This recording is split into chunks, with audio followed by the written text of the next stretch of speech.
நாட்டில் நல்லவங்க ஒருத்தர் 2 பேர் இருக்கிறதுனால தாங்க மழையே பெய்யுது அப்படின்னு சொல்கிறது உண்டு. நல்லார் ஒருவர் உளரேல் அவர் பொருட்டு எல்லாருக்கும் பெய்யும் மழை. சில சமயம் ரொம்ப பேர் திடீர்னு நல்லவங்களாகிடுவாங்க போல இருக்கு. அதனால தான் விடாமல் பேய் மழையாக கொட்டி தீர்த்துடுது. எல்லாரும் நல்லவங்களாகிட்டா உலகமே தாங்காது போல இருக்க.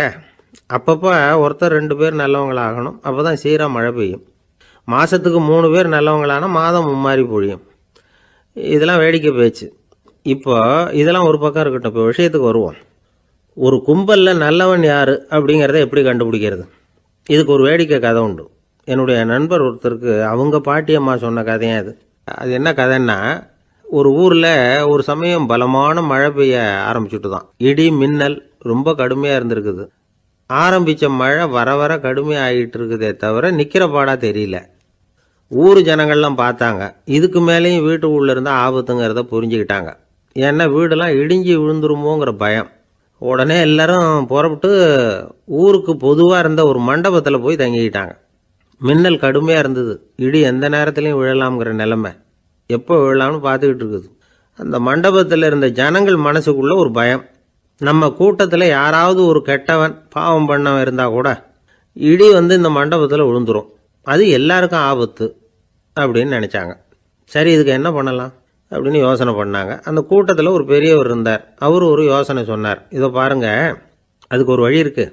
அதோ எதிர்த்தாப்புல கொஞ்சம் தூரத்தில் ஒரு உயரமாக மரம் ஒன்று இருக்குது பாருங்கள்.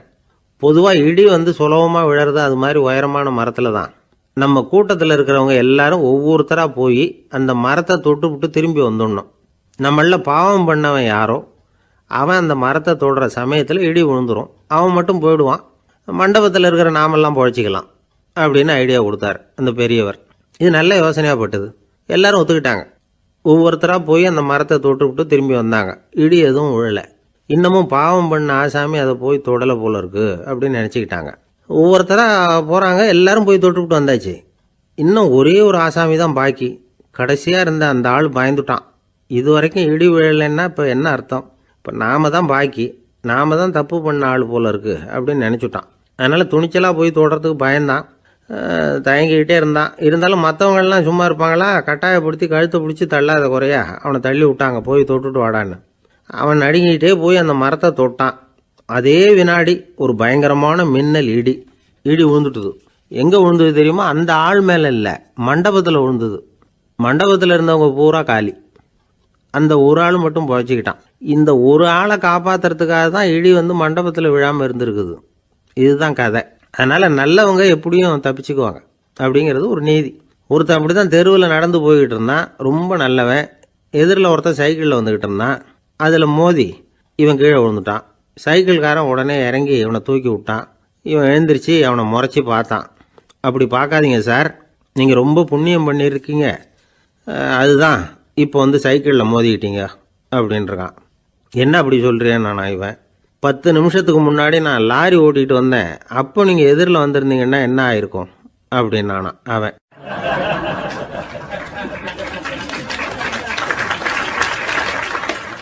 ஒரு பெரிய அரசன் இந்த உலகம் பூராவையும் ஆண்டுகிட்டு இருந்தான். ரொம்ப காலம் அப்படி அரசாட்சி பண்ணிக்கிட்டு இருந்தான். திடீர்னு அவனுக்கும் சில எதிரிகள் முளைச்சாங்க. அவங்கெல்லாம் ஒன்று சேர்ந்து இவனை தோற்கடிச்சுட்டாங்க. தோற்று போனதும் இவனுக்கு பயம் வந்துட்டுது. எங்கே எதிரிகள் நம்ம கொண்டுடுவாங்களோ அப்படின்னு. வெளியில் வந்தால் தனக்கு ஆபத்துன்னு பயந்துக்கிட்டு யாருக்கும் தெரியாமல் ஒரு குகைக்குள்ளே போய் பதுங்கி கிடக்கிறான். நிலைமையை பாருங்கள். முதல் நாள் அரண்மனையில் அதிகாரம் பண்ணிக்கிட்டு இருந்தவன் மறுநாள் குகையில் பயந்து போய் பதுங்கி கிடக்கிறான். ராத்திரி நேரம் வந்தது. பசி வயத்தை கிள்ளுது. பிச்சை எடுத்து சாப்பிட வேண்டிய நிலைமை.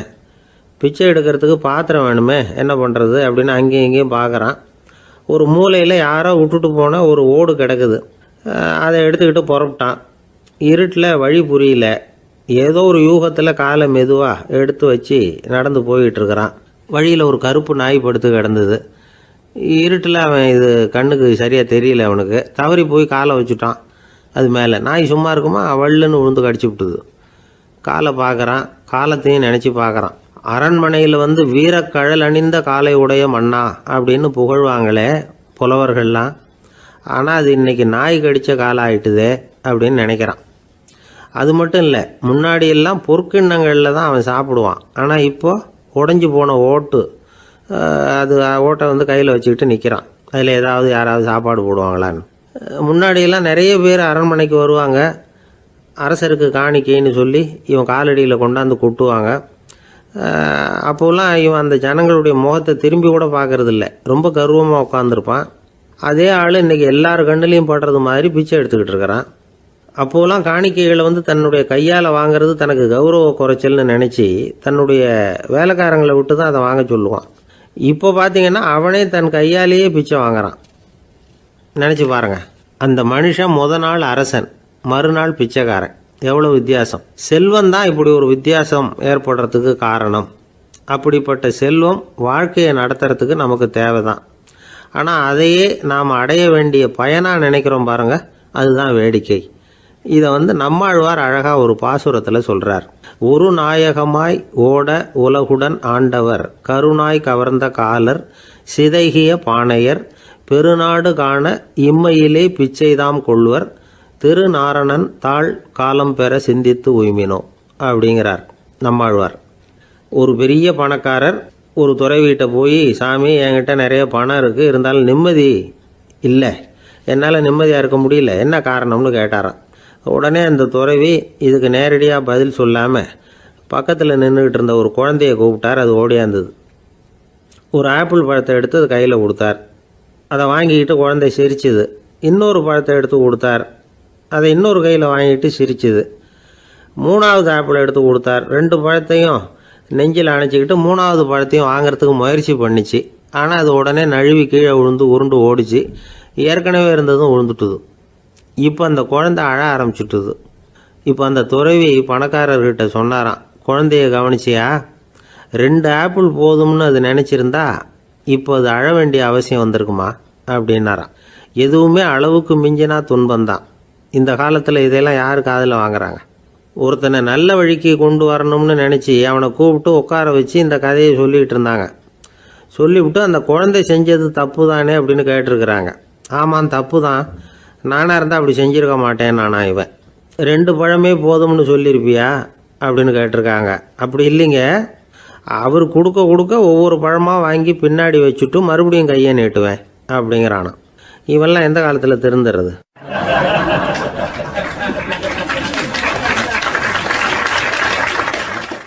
ஒரு பெரிய தத்துவ சிந்தனையாளர் இருந்தார், சுவாங் ட்சு அப்படின்னு பேர். அவருடைய மனைவி ஒரு நாள் திடீர்னு காலமாயிட்டாங்க.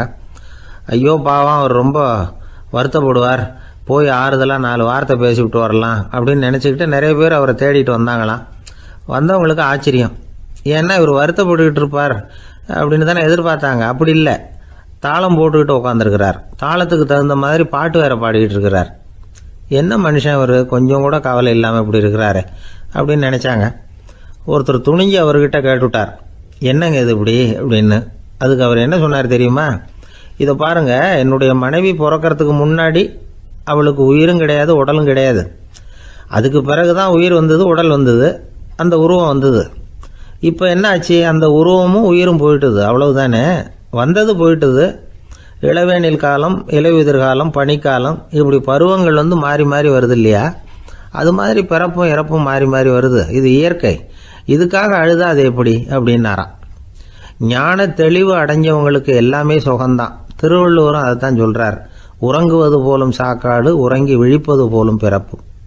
தூங்கிறதுக்கெல்லாம் நாம் வருத்தப்பட்டுக்கிட்ட இருக்கிறோமா? இன்றைக்கி தூங்க வேண்டியிருக்குதே, இன்னும் கொஞ்சம் நேரத்தில் நான் தூங்க வேண்டியிருக்கு அப்படின்னு சொல்லி யாராவது அழுதுகிட்டு இருப்பாங்களா?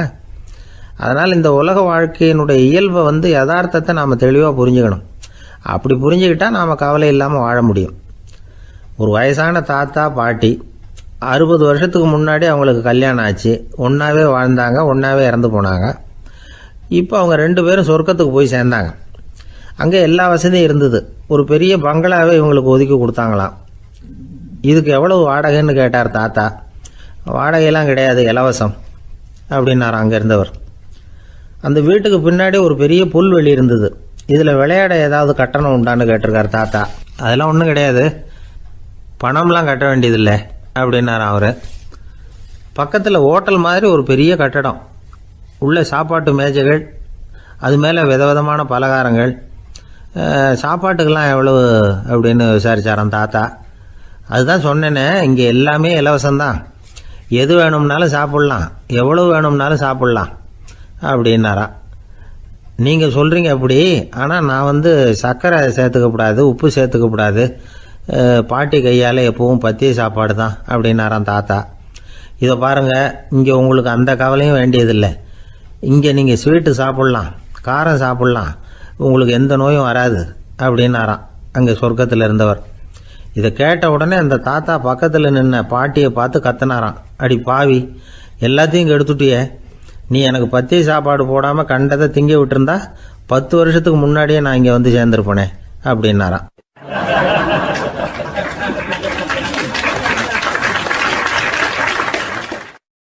ஒரு நாள் ஒரு 10-15 பள்ளிக்கூடத்து பிள்ளைங்க தேடிட்டு வந்தாங்க. உங்களை பார்த்துட்டு தான் போகணும், அதுக்காக தான் வந்திருக்கோம்னாங்க. என்ன விஷயம்னு கேட்டோம். நாங்கள்லாம் கூடி ஒரு முடிவு பண்ணியிருக்கிறோம், அதை உங்ககிட்ட சொல்லணும் அப்படின்னாங்க. அதுவும் ஒரு வாண்டு பையன் அதை சொன்னான். என்ன முடிவு அது அப்படின்னு கேட்டோம் ரொம்ப ஆர்வமாக. அதை இப்போ சொல்ல மாட்டோம், எங்களுக்கு பிடிக்கிற மாதிரி ஏதாவது ஒரு தகவல் சொன்னால் அதுக்கப்புறம் நாங்கள் அதை சொல்கிறோம் அப்படின்னா அந்த வாண்டு பையன். சரி, சின்ன பையன்கிட்ட இன்றைக்கி வசமாக மாட்டிக்கிட்டோம் அப்படின்னு நினச்சிக்கிட்டு அவங்களுக்கு தகுந்த மாதிரி ஒரு கதை சொல்ல ஆரம்பித்தோம். அது என்ன கதைன்னா, ஒரு பெரிய காடு, அதில் பலவிதமான மிருகங்கள். அந்த காட்டுக்கு ஒரு சிங்கம் தான் ராஜா. எப்பவும் காட்டுக்கு அது தானே ராஜா. ஒரு பெரிய யானைக்கு இது பொறுக்கலை. என்ன இது, எப்போ பார்த்தாலும் இங்கே சிங்கத்துக்கே ராஜா பதவி கிடைக்குது, நான்லாம் எவ்வளவு பலசாலியாக இருக்கிறேன், அப்படி இருந்தும் எனக்கு அந்த பதவி கிடைக்கலையே அப்படின்னு தனக்குள்ளே பொறுமிக்கிட்டே இருந்தது. ராஜா பதவியை நினச்சி ரொம்ப ஏக்கம், அதுக்கு பதவி மோகம். இந்த சமயம் பார்த்து ஒரு குள்ள நரி கூட்டம் அதை தேடிட்டு வந்தது. ஐயா பெரியவங்களே, நீங்கள் இந்த காட்டுக்கு ராஜாவாக இருக்க ஆசைப்படுறீங்க, அதில் ஒன்றும் தப்பு இல்லை. ஆனால் அதுக்கு முன்னாடி நீங்கள் எங்கள் கூட்டத்துக்கு கொஞ்ச நாள் தலைவராக இருங்க, அதாவது ராஜாவாக இருங்களேன், உங்களுக்கும் ஒரு ட்ரைனிங் கிடைச்சது மாதிரி இருக்கும் அப்படின்னு சொல்லியிருக்குது இந்த கூட்டம், குள்ள நரி கூட்டம். இதை கேட்ட உடனே யானைக்கு ரொம்ப சந்தோஷம் தாங்கலை. அதுதான் எப்போன்னு பதவிக்காக காத்துக்கிட்டு இருக்குதே. இருந்தாலும் கொஞ்சம் பிகுவோட, சரி நீங்கள்லாம் இவ்வளோ தூரம் என்னை தேடிட்டு வந்து கேட்கறதுனால மறுக்க முடியல அப்படின்னு ரொம்ப ஏதோ அவளுக்கு சிரமப்பட்டு ஒத்துக்கிறது மாதிரி ஒத்துக்கிட்டது. ஏதோ உங்கள் ஆசைக்கு கட்டுப்படுறேன், கொஞ்ச நாள் உங்கள் கூட்டத்துக்கு ராஜாவாக இருக்கிறதுக்கு சம்மதிக்கிறேன் அப்படின்னுது. உடனே அந்த யானை ராஜ நட போட ஆரம்பிச்சிட்டுது. யானை சாதாரணமாக நடந்தாவே எப்படி இருக்குங்கிறது நமக்கு தெரியும். அதுவே ராஜ நடந்தால் எப்படி இருக்கும் கற்பனை பண்ணி பாருங்கள். யானை முன்னாடி கம்பீரமாக போய்கிட்டு இருக்குது, தலைவர் இல்லையா, அதனால் குள்ள நரிகள்லாம் ரொம்ப அடக்கமாக அது பின்னாடி அணிவகுத்து போயிட்டு இருக்குது. ராஜா வாழ்க, மன்னர் வாழ்க அப்படின்னு கோஷம் வேற. யானைக்கு தலைகால் புரியல, அவ்வளவு சந்தோஷம். அந்த யானைக்கு செருக்கு, ஆணவம் எல்லாம் ஏற்பட்டு போச்சு. அதுக்கப்புறம் அது தரையை பார்க்குமா, நிமிர்ந்து நடக்க ஆரம்பிச்சுட்டுது. தரையை பார்க்குறதே இல்லை. அப்படி போயிட்டுருக்கிறப்போ ஒரு சதுப்பு நிலத்தில் திடீர்னு காலை வச்சுட்டுது. அவ்வளோதான், கால் உள்ளே போட்டுது. இன்னொரு காலை எடுத்து வச்சுது, அதுவும் உள்ளே போட்டுது. அந்த 2 காலையும் எடுக்கிறதுக்காக அடுத்த 2 காலையும் அழுத்திச்சு, அதுவும் உள்ளே போக ஆரம்பிச்சுட்டுது. இப்போ 4 காலம் வசமாக சேத்துல அழுந்தி போச்சு, எடுக்க முடியல. குள்ள நரிகள்லாம் அதை சுற்றி சுற்றி வந்தது. சிலது சுற்றி நின்று டான்ஸ் ஆட ஆரம்பிச்சுட்டுது யானையை பார்த்துட்டு. இதை யானை பார்த்தது. என்ன இது தலைவர், நான் தவிச்சிக்கிட்டு இருக்கிறேன், தொண்டர்கள்லாம் சுற்றி நின்று வேடிக்கை பார்த்துக்கிட்டு இருக்கிறீங்க, டான்ஸ் ஆடுறீங்க அப்படின்னு கேட்டுதான். தொண்டர்களே, தலைவர் நான் தவிச்சிக்கிட்டு இருக்கிறது உங்களுக்கு தெரியலையா? இப்போ உடனே உங்கள் தலைவரை காப்பாற்ற வேண்டியது உங்கள் கடமை இல்லையா அப்படின்னு கத்துச்சான் அந்த யானை. குள்ள நரிகளில் ஒன்று முன்னாடி நின்று அந்த யானையை பார்த்து தான், தலைவரே, எங்களுக்கு ரொம்ப நாளாக ஒரு ஆசை, அந்த ஆசையை நிறைவேற்றிக்கிறதுக்காகத்தான் உங்களை எங்கள் தலைவராக ஏற்றுக்கிறோம்னு சொன்னோம் அப்படின்னு தான். என்ன ஆசைன்னு கேட்டிருக்கு யானை. யானை கறி சாப்பிட்டு பார்க்கணுங்கிறது எங்களுக்கு ரொம்ப நாளாக ஆசை, அது இன்றைக்கி தான் நிறைவேற போகுது அப்படின்னு தான் அந்த நரி. இதை கேட்ட உடனே அந்த யானை அப்படியே மூர்ச்சி ஆகிட்டு தான். நரிகள்லாம் அது மேலே ஏறி குதற ஆரம்பிச்சுட்டு தான். பதவி மேலே இருந்த பேராசை அந்த பலசாலியான யானையையே மாட்டி விட்டுட்டுது பார்த்தீங்களா அப்படின்னு சொல்லி முடித்தோம் இந்த கதையை அந்த சின்ன பிள்ளைங்கக்கிட்ட. சரிங்க, இப்போ நாங்கள் உங்களை தேடி வந்த விஷயம் என்னங்கிறத சொல்லவா அப்படின்னா ஒரு வாண்டு பையன். சீக்கிரம் சொல்லு தம்பி, சஸ்பென்ஸ் தாங்கலை அப்படின்னோம். அவன் மெதுவாக எங்களை பார்த்து சொல்கிறான், எங்களுக்கு கொஞ்ச நாள் நீங்கள் தலைவராக இருந்தால் தேவலை அப்படின்னா.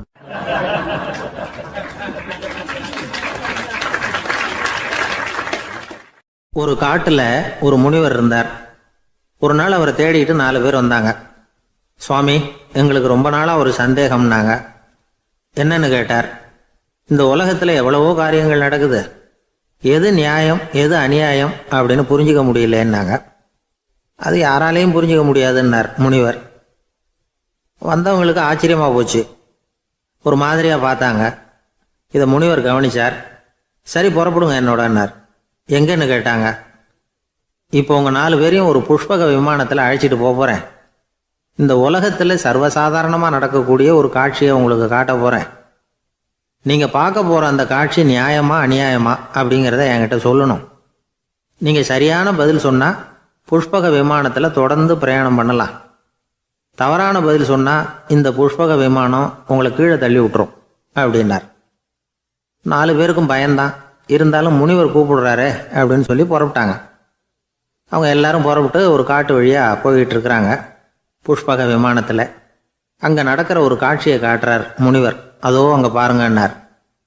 அந்த விமானத்தில் இருந்தபடியே எல்லாரும் கீழே குனிஞ்சு பார்க்குறாங்க. அங்கே ஒரு தாய் புலி அப்போ தான் குட்டி போட்டிருக்கு. குட்டிகளை ஈன்ற உடனே பசிக்கு இறை தேடி அந்த பக்கமாக வருது. அதே நேரம் ஒரு தாய் மான், அதுவும் அப்போ தான் குட்டி போட்டிருக்கு. அதுவும் இதே மாதிரி குட்டிகளை ஈன்ற உடனே பசிக்கு இறை தேடி அந்த பக்கமாக வருது. இப்போ அந்த புலி அந்த மானை அடித்து போட்டுடுது. அதுவும் சாப்பிடுது, குட்டிகளுக்கும் கொடுக்குது.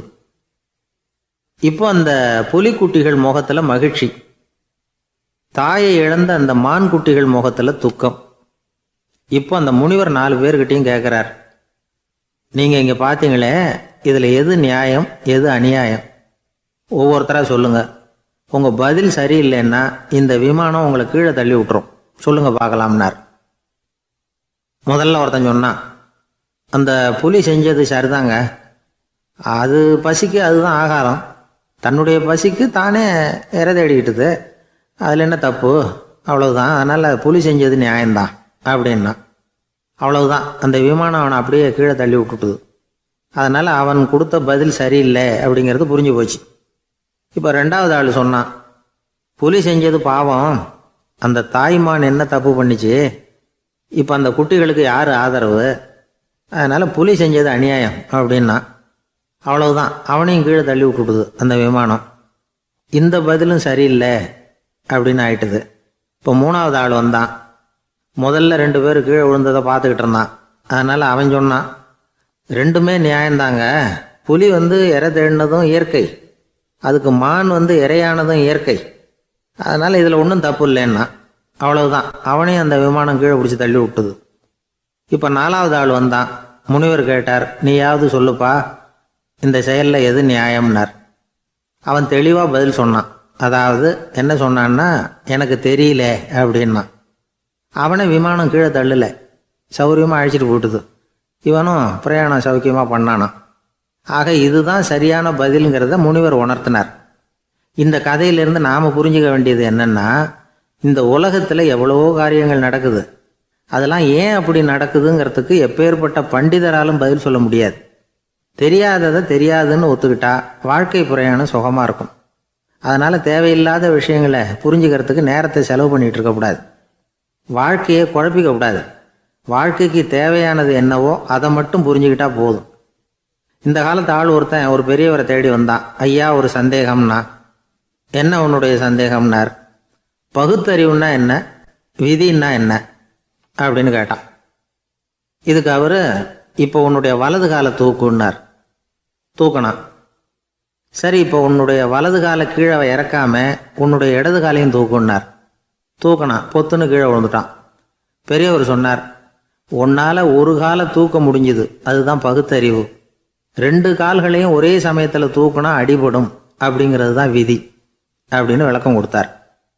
இவன் தன்னுடைய விதியை நொந்துக்கிட்டே இடுப்பை பிடிச்சிக்கிட்டு அங்கேருந்து நடந்து போயிட்டானான்.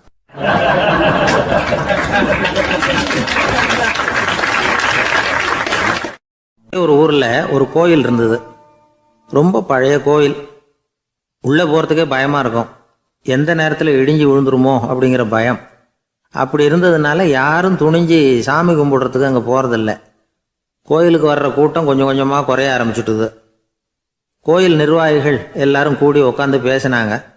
என்ன பண்ணலாம்னு யோசனை பண்ணாங்க. எந்த இடம் மோசமாக இருக்கோ அந்த இடத்த பழுது பார்த்தாங்க. அங்கே இங்கே வர்ணத்தை பூசி கொஞ்சம் அழகுபடுத்தி பார்த்தாங்க. ஏதோ இந்த ஊரில் கோயில்னு ஒன்று இருக்குது, அது மக்களுக்கு தெரியணும் அப்படிங்கிறதுக்காக தான் இப்படிலாம் பண்ணாங்க. இருந்தாலும் கோவில் இருக்கிற நிலைமை மக்களுக்கு தெரியும். அதனால் அங்கே வர்றது குறைச்சிக்கிட்டாங்க அவங்க. ஒரு கட்டத்தில் யாருமே வர்றதில்லை. நிலைமை அந்த அளவுக்கு ஆயிட்டுது. மறுபடியும் கோவில் நிர்வாகிகள் கூட்டம் நடந்தது. இந்த கூட்டம் கூட கோயிலுக்கு உள்ளே நடக்கலை, இடிஞ்சு விழுந்துருமோங்கிற பயம். அதனால் வெளியில் தான் உட்காந்து கூட்டத்தை நடத்தினாங்க. ஏன்னா உள்ளே போகிறதுக்கு அவங்களுக்கும் துணிச்சல் கிடையாது. எந்த நேரமும் விழுந்துரும் போல் இருந்தது அது. அது வழியாக போகிறவங்க கூட வேகமாக அந்த இடத்த கடந்து போக ஆரம்பிச்சிட்டாங்க. கோவில் நிர்வாகிகள் வெளியில் உட்காந்து கூட்டம் போட்டாங்க இல்லையா, அந்த கூட்டத்தில் 4 தீர்மானங்களை நிறைவேற்றினாங்க. அது என்ன 4 தீர்மானம்னா, முதல் தீர்மானம், இந்த கோவிலை இடிப்பது அப்படிங்கிற முடிவை இந்த கமிட்டி மிகவும் வருத்தத்துடன் ஏற்றுக்கொள்ளுகிறது அப்படின்னு நிறைவேற்றினாங்க. இதுக்கு பதிலாக இன்னொரு கோவிலை உடனடியாக கட்டி முடிச்சுடணுங்கிறது 2வது தீர்மானம். 3வது தீர்மானம் என்ன தெரியுமா? பழைய கோவிலின் கதவுகள், அதிலிருந்து பிரித்து எடுக்கிற செங்கல், இதையே புது கோவில் கட்டுவதற்கு பயன்படுத்தி கொள்ள வேண்டியது. பழைய கோவில் இருந்த மாதிரியே அதே வடிவத்தில் புது கோவிலையும் கட்ட வேண்டியது. பழைய கோவிலின் அஸ்திவாரத்தை அப்படியே வச்சுக்கிட்டு அதுக்கு மேலே நாம் கோயிலை கட்டிக்க வேண்டியது. இதுதான் 3வது தீர்மானம். இதையும் கமிட்டி முழு மனசோடு ஏற்றுக்கிட்டது. இது வரைக்கும் சரி. இப்போ அந்த கமிட்டி 4வதாக ஒரு முக்கியமான தீர்மானத்தை கொண்டுகிட்டு வந்து அதையும் ஏகமனதாக நிறைவேற்றி விட்டது. அது என்ன தீர்மானம்னா, புதிய கோவில் கட்டி முடிக்கிற வரைக்கும் பழைய கோவிலை இடிக்கிறதில்லை அப்படிங்கிற தீர்மானம். எப்படி இருக்குது பாருங்க இது. பழசை இடிக்காத வரையில் அதே இடத்துல புதுசாக எப்படி கட்ட முடியும்? பல விஷயங்களில் நாம் நடந்துக்கிற முறையும் இப்படி தான் இருக்குதான். வாழ்க்கையில் முன்னேறணும்னு ஆசைப்படுவோம். அதே நேரத்தில் அந்த முன்னேற்றத்துக்கு எது தடையாக இருக்கோ அதை விட்டு விடுறதுக்கும் மனசு வராது. வெளிநாட்டில் ஒரு பெரிய விருந்து நடந்துக்கிட்டு இருந்துதான். எல்லாரும் மது கோப்பையும் கையுமா அலைஞ்சிக்கிட்டு இருக்கிறாங்க. ஒருத்தர் மட்டும் கையில் எதுவும் இல்லாமல் ரொம்ப நல்ல பிள்ளையா சாதுவா ஒரு ஓரமாக தனியாக உட்காந்துருக்கிறார். அவர்கிட்ட நெருங்கி வாங்க மது சாப்பிட்லாம் அப்படின்னு கூப்பிட்டாங்களாம். என்னை வற்புறுத்தாதீங்க, நான் என் மனசுக்குள்ளே உறுதியாக தீர்மானம் பண்ணிவிட்டேன் அப்படின்னாராம். என்ன தீர்மானம் பண்ணியிருக்கீங்க அப்படின்னு கேட்டிருக்காங்க. ஏற்கனவே முழு போதையில் இருக்கும் பொழுது மறுபடியும் மது கோப்பையை தொடரதில்லை அப்படின்னு தீர்மானம் பண்ணியிருக்கேன் அப்படின்னாராம்.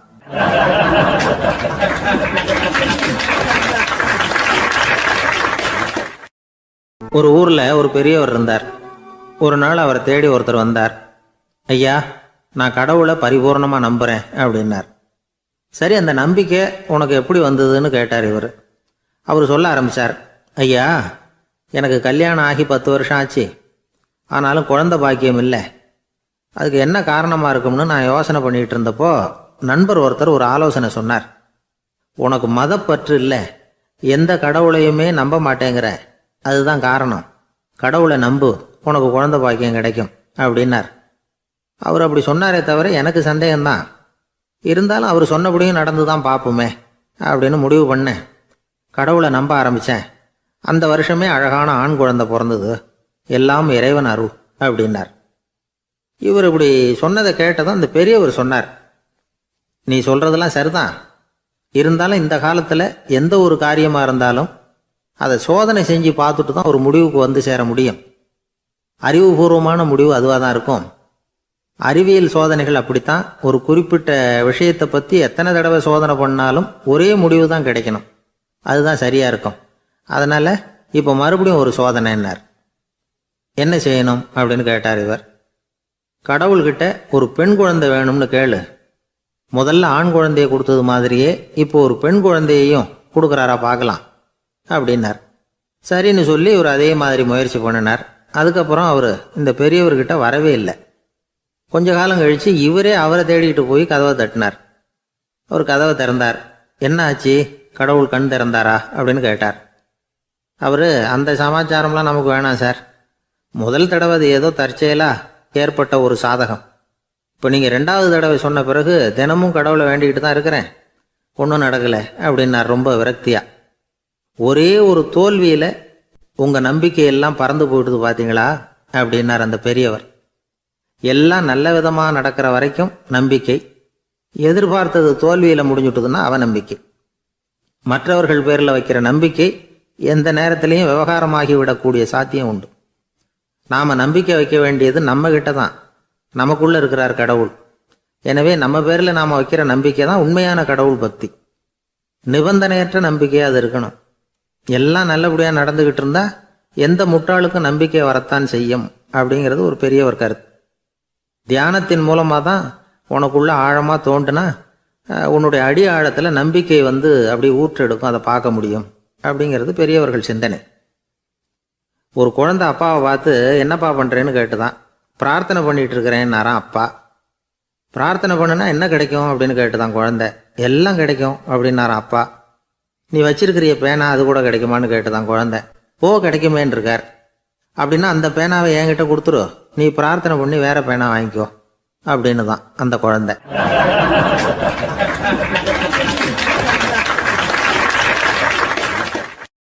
ஒரு ஊர்ல ஒரு குரு இருந்தார், ஜென் குரு. அவரை தேடிட்டு ஒரு மன்னர் வந்தார். வந்தவர் ஜப்பான் மன்னர். தோட்டக்கலையை பற்றி தெரிஞ்சுட்டு போகிறதுக்காக அவர் வந்தார். எப்படி தோட்டம் அமைக்கிறது அப்படிங்கிறத பற்றி அந்த குரு விவரமாக சொல்லி கொடுத்தாரு. ஒரு நாள் 2 நாள் இல்லை, 3 வருஷம் கற்றுக் கொடுத்தார். அதுக்கப்புறம் சொன்னார், நான் கற்றுக் கொடுத்துட்டேன், இனிமேல் நீங்கள் போகலாம், போய் தோட்டம் அமைக்கலாம். அதுதான் உங்களுக்கு பரிசை. தோட்டம் அமைச்ச பிறகு சொல்லி அனுப்புங்க, நான் வந்து பார்க்குறேன். நீங்கள் இங்கே என்னவெல்லாம் கற்றுக்கிட்டீங்களோ அதையெல்லாம் அங்கே செயல்முறையில் செஞ்சு காட்டுங்க அப்படின்னு சொல்லி அனுப்பி வச்சார். மன்னர் போனார். அரண்மனைக்கு பக்கத்திலேயே ஒரு பெரிய தோட்டத்தை உண்டு பண்ணினார். அழகான மரங்களையும் செடிகளையும் உருவாக்கினார். கிட்டத்தட்ட 1000 தோட்டக்காரர்களை பயன்படுத்தி 3 வருஷங்கள் முயற்சி பண்ணி அந்த அழகான தோட்டத்தை உருவாக்கினார். குருகிட்ட இருந்து செய்தி வந்தது, நாளைக்கு வந்து தோட்டத்தை பார்க்குறேன் அப்படின்னு. மன்னர் உடனே சுறுசுறுப்பாயிட்டார். முதல் நாளே தோட்டத்தை சுத்தப்படுத்தினார். ராத்திரி பூரா யாரும் தூங்கலை. எல்லாருக்கும் தோட்டத்தை ஒழுங்குபடுத்துகிற வேலை. அது அந்தந்த இடத்துல ஒழுங்காக இருக்குதா அப்படின்னு சரி பார்த்தாங்க. ஒரு தவறும் இல்லாத வகையில் அதை ஒழுங்குபடுத்தினாங்க. மறுநாள் குரு வந்தார், தோட்டத்தை பார்த்தார். அவருக்கு கோபம் வந்துட்டுது. மன்னருக்கு ஆச்சரியம், எப்பவும் சிரிச்சுக்கிட்டே இருக்கிறவர் இப்போ எப்படி இருக்கிறாரே அப்படின்னு. மெதுவாக குருக்கிட்ட போய் எல்லாம் சரியாக தானே இருக்குது அப்படின்னார். எல்லாம் சரிதான், ஆனாலும் எங்கே அந்த பொன்னிற காற்று அப்படின்னார். உதிர்ந்த இலைகள், பொன் மஞ்சள் நிற இலைகள் காற்றில் அப்படி புரண்டு ஓடுவதை நான் பார்க்க முடியவில்லையே அப்படின்னாராம். அது இல்லாமல் இந்த தோட்டம் உயிரோட்டம் உள்ளதாக இருக்காது, இதில் பாடல் இல்லை, ஆடல் இல்லை, அதெல்லாம் இல்லாமல் இந்த தோட்டம் ரொம்பவும் செயற்கையாக தெரியுதேன்னாராம். மன்னர் இப்போ தான் யோசனை பண்ணார். கீழே கிடந்த காஞ்சி போன இலைகள் மட்டும் இல்லை, மரத்தில் இருந்த காஞ்சி போன இலைகளையும் அப்புறப்படுத்தி சுத்தமாக வச்சிருக்கிறார். இறப்பும் வாழ்க்கையினுடைய ஒரு பகுதி தான். மரணம்ங்கிறது வாழ்க்கைக்கு எதிரானது அல்ல, அதை நிரப்பும் ஒரு பகுதி தான் அது. மரணம் இல்லையில் வாழ்க்கையே இல்லை அப்படிங்கிறது பெரியவங்க கருத்து. இப்போ அந்த தோட்டம் அழகாக தான் இருக்குது, இருந்தாலும் அது ஒரு ஓவியம் மாதிரி உயிர் இல்லாமல் இருக்கு. குரு ஒரு வாளியை கையில் எடுத்துக்கிட்டார். தோட்டத்தை விட்டு வெளியில் போனார். ஏற்கனவே வீசி எறிந்த அந்த சருகுகளை எல்லாம் அள்ளி கொண்டுகிட்டு வந்தார். உள்ள எல்லா இடங்கள்லையும் அதை வீசினார். உடனே காற்று அந்த காய்ந்த சருகுகளையும் பழுத்த இலைகளையும் அசைக்க ஆரம்பிச்சுட்டுது. இப்போ அங்கே சலசல சத்தம், சங்கீதம், இலைகளின் நடனம். ஓவியம் மாதிரி இருந்த அந்த தோட்டத்துக்கு இப்போ உயிர் வந்துட்டுது. இதுதான் அந்த பொன்னான காற்று அப்படின்னாராம் குரு. மன்னருக்கு புரிஞ்சுது. மிகப்பெரிய ஜென் கேள்வி ஒன்று உண்டு. உம்மான் அப்படிங்கிற ஒரு பெரிய குருவை பார்த்து துறவி ஒருத்தர் கேட்டாராம், இலைகள் எல்லாம் கீழே விழுந்து மரங்கள் மொட்டையாக இருக்கும் பொழுது என்ன நடக்கும்? இதுதான் கேள்வி. இதுக்கு உம்மான் சொன்ன பதில் பொன்னான காற்று, தி கோல்டன் விண்ட் அப்படின்னாராம். இதுக்கு என்ன விளக்கம்னா, உன்னுடைய எண்ணங்கள் எல்லாம் உன்னுடைய மனசிலிருந்து கீழே விழுந்து உனது உள்ளுணர்வானது மொட்டையாக நிற்கும் நிலைதான் அது. உனது வேர்களின் அருகில் காற்று வீசுகிறது. எல்லா எண்ணங்களும் உன்னிலிருந்து வெகு தூரத்துக்கு புரண்டு கொண்டே சென்று விடுகிறது.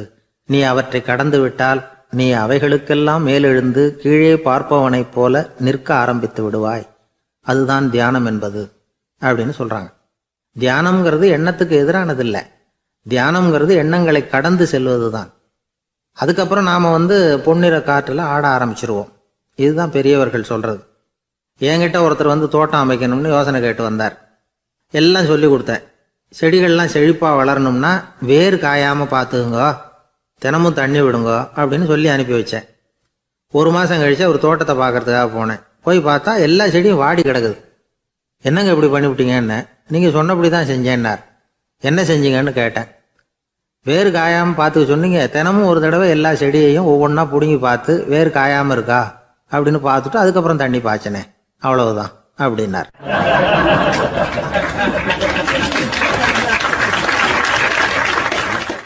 ஒரு வயசான பாட்டியும் தாத்தாவும் ஒரு பூங்காவில் உட்காந்து பேசிக்கிட்டு இருக்கிறாங்க. அவங்களுக்கு கல்யாணம் ஆகி 53 வருஷம் ஆச்சு.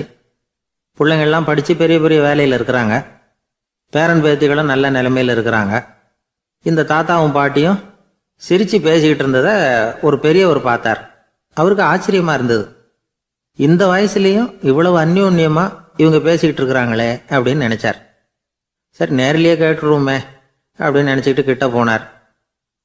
உங்கள் மன வாழ்க்கையின் வெற்றிக்கான ரகசியம் என்ன அப்படின்னு கேட்டார். இதை கேட்டதும் அந்த தாத்தா சிரிச்சுக்கிட்டே பாட்டியை பார்த்தாராம். அதுக்கப்புறம் சொன்னாராம், நான் இந்த அம்மாவை கல்யாணம் பண்ணிக்கிட்டதுக்கும் எங்களுடைய இல்வாழ்க்கை இவ்வளவு நாளாக பலம் குறையாமல் மகிழ்ச்சியாக இருக்கிறதுக்கும் காரணம் ஒன்று தான்.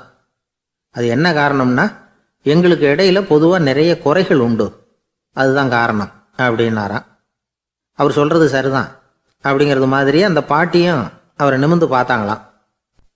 இந்த பெரியவர் மறுபடியும் அந்த பாட்டியை பார்த்து அதே கேள்வியை கேட்டிருக்கார். உங்களுடைய நீண்டகால மன வாழ்க்கைக்கு கிடைச்ச வெற்றி எதனாலேன்னு சொல்ல முடியுமா அப்படின்னு கேட்டாராம். அவங்களும் சிரிச்சுக்கிட்டே பதில் சொன்னாங்களாம். என்ன பதில் தெரியுமா? சில பேரை நாம் குறிப்பிட்ட பண்புகளுக்காக நேசிக்கிறோம், வேற சிலரை நாம் அந்த பண்புகள் இல்லாத குறைகளுக்காகவே விரும்பி பழகிறோம் இல்லையா அப்படின்னு கேட்டுவிட்டு தலையை குனிஞ்சுக்கிட்டாங்களாம் அந்த பாட்டியம்மா. அவங்க அப்படி சொன்னதை கேட்டதும் இவருக்கு புதுசாக ஞானம் பிறந்தது மாதிரி இருந்துதான். இதுதான் மனம் நிறைந்த மன வாழ்க்கை அப்படிங்கிறார் சுவாமி சின்மயானந்தர். பண்புகளை எப்படி நேசிக்க முடியுதோ அதே மாதிரி பண்புகள் இல்லாத குறைகளையும் நேசிக்க முடியும். மனசு தான் காரணம். ஒரு மேல்நாட்டு தம்பதி, அவங்களும் தாத்தா பாட்டி தான். அவங்க 2 பேரும் ஒரு பூங்காவில் உட்காந்து சிரித்து பேசிக்கிட்டு இருக்கிறாங்க. அதை ஒருத்தர் பார்த்தார். அவருக்கு ஆச்சரியம். இவ்வளவு காலம் ஆகி இந்த வயசுலேயும் இப்படி அன்பாக பேசிக்கிட்டு இருக்கிறாங்களே அப்படிங்கிற ஆச்சரியம். கிட்ட நெருங்கி போனார். கேட்டார், ஏன் தாத்தா உங்களுக்கு கல்யாணம் ஆகி எவ்வளோ வருஷம் ஆச்சுன்னார். 55 வருஷம் ஆச்சுன்னாராம் அவர். இன்னமும் இவ்வளவு சந்தோஷமாக இருக்கிறீங்களே, அதுக்கு என்ன காரணம்னு கேட்டிருக்கார். அதுக்கு என்ன காரணம்னா, இதுவரைக்கும் எங்களுக்குள்ள சண்டையே வந்ததில்லை அப்படின்னாராம். அது எப்படி முடியும்னு கேட்டிருக்கார் இவர் ஆச்சரியமா. அந்த தாத்தா சொல்ல ஆரம்பிச்சாராம், இதை பாருப்பா, எங்களுக்கு கல்யாணம் ஆன புதுசில் நானும் என்னுடைய மனைவியும் ஒரு குதிரை மேலே ஏறி ஒரு காட்டு வழியாக போய்கிட்டு இருந்தோம். கொஞ்சம் தூரம் போனதும் அந்த குதிரை எடக்கு பண்ணிச்சு. நான் உடனே கீழே இறங்கி அந்த குதிரையை பார்த்து, இது உனக்கு முதல் தடவை அப்படின்னு மிரட்டலாக சொல்லிவிட்டு ஏறி உக்காந்தேன். மறுபடியும் போனோம். கொஞ்சம் தூரம் குதிரை நல்லபடியாக நடந்து போச்சு. மறுபடியும் எடக்கு பண்ண ஆரம்பிச்சுட்டுது. நான் கீழே இறங்கினேன். கையில் இருந்த சாட்டையால் ஓங்கி ஒரு அடி கொடுத்தேன். இது உனக்கு 2வது தடவை அப்படின்னு சொல்லிவிட்டு ஏறி உக்காந்தேன். மறுபடியும் குதிரை கொஞ்சம் தூரம் நல்ல விதமாக நடந்து போச்சு. அப்புறமும் எடக்கு பண்ண ஆரம்பிச்சுட்டுது. அந்த சமயத்தில் ஒரு ஆற்று பாலத்தை கடந்து போய்கிட்டு இருக்கிறோம். நான் கீழே இறங்கினேன். என்னுடைய மனைவியையும் கீழே இறங்க சொன்னேன். அந்த குதிரையை பிடிச்சி அப்படியே ஆற்றுல தள்ளி விட்டுட்டேன். தள்ளி விட்டுட்டு, இது உனக்கு கடைசி தடவை அப்படின்னு சொன்னேன். அதை பார்த்ததும் என் மனைவி பதறி போயிட்டாங்க. போய், ஐயோ பாவம், என்ன இப்படி பண்ணிவிட்டீங்க, உங்களுக்கு மனசில் கொஞ்சம் கூட இறக்கமே இல்லையா அப்படின்னாங்க.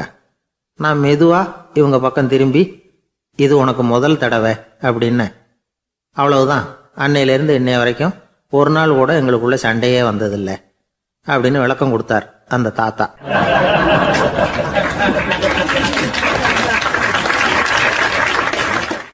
ஒரு ஆள் வேகமாக நடந்து போய்கிட்டு இருந்தான். அவன் வேகமாக நடக்கிறதுக்கு காரணம் வெயில் காலம், காலில் செருப்பு இல்லை, மணல் பாதை, அதுதான் வேகம். காலில் செருப்பும் இல்லாமல் கையில் குடையும் இல்லாமல் அந்த ஆள் வெயிலில் நடந்து போய்கிட்டு இருக்கிறான்.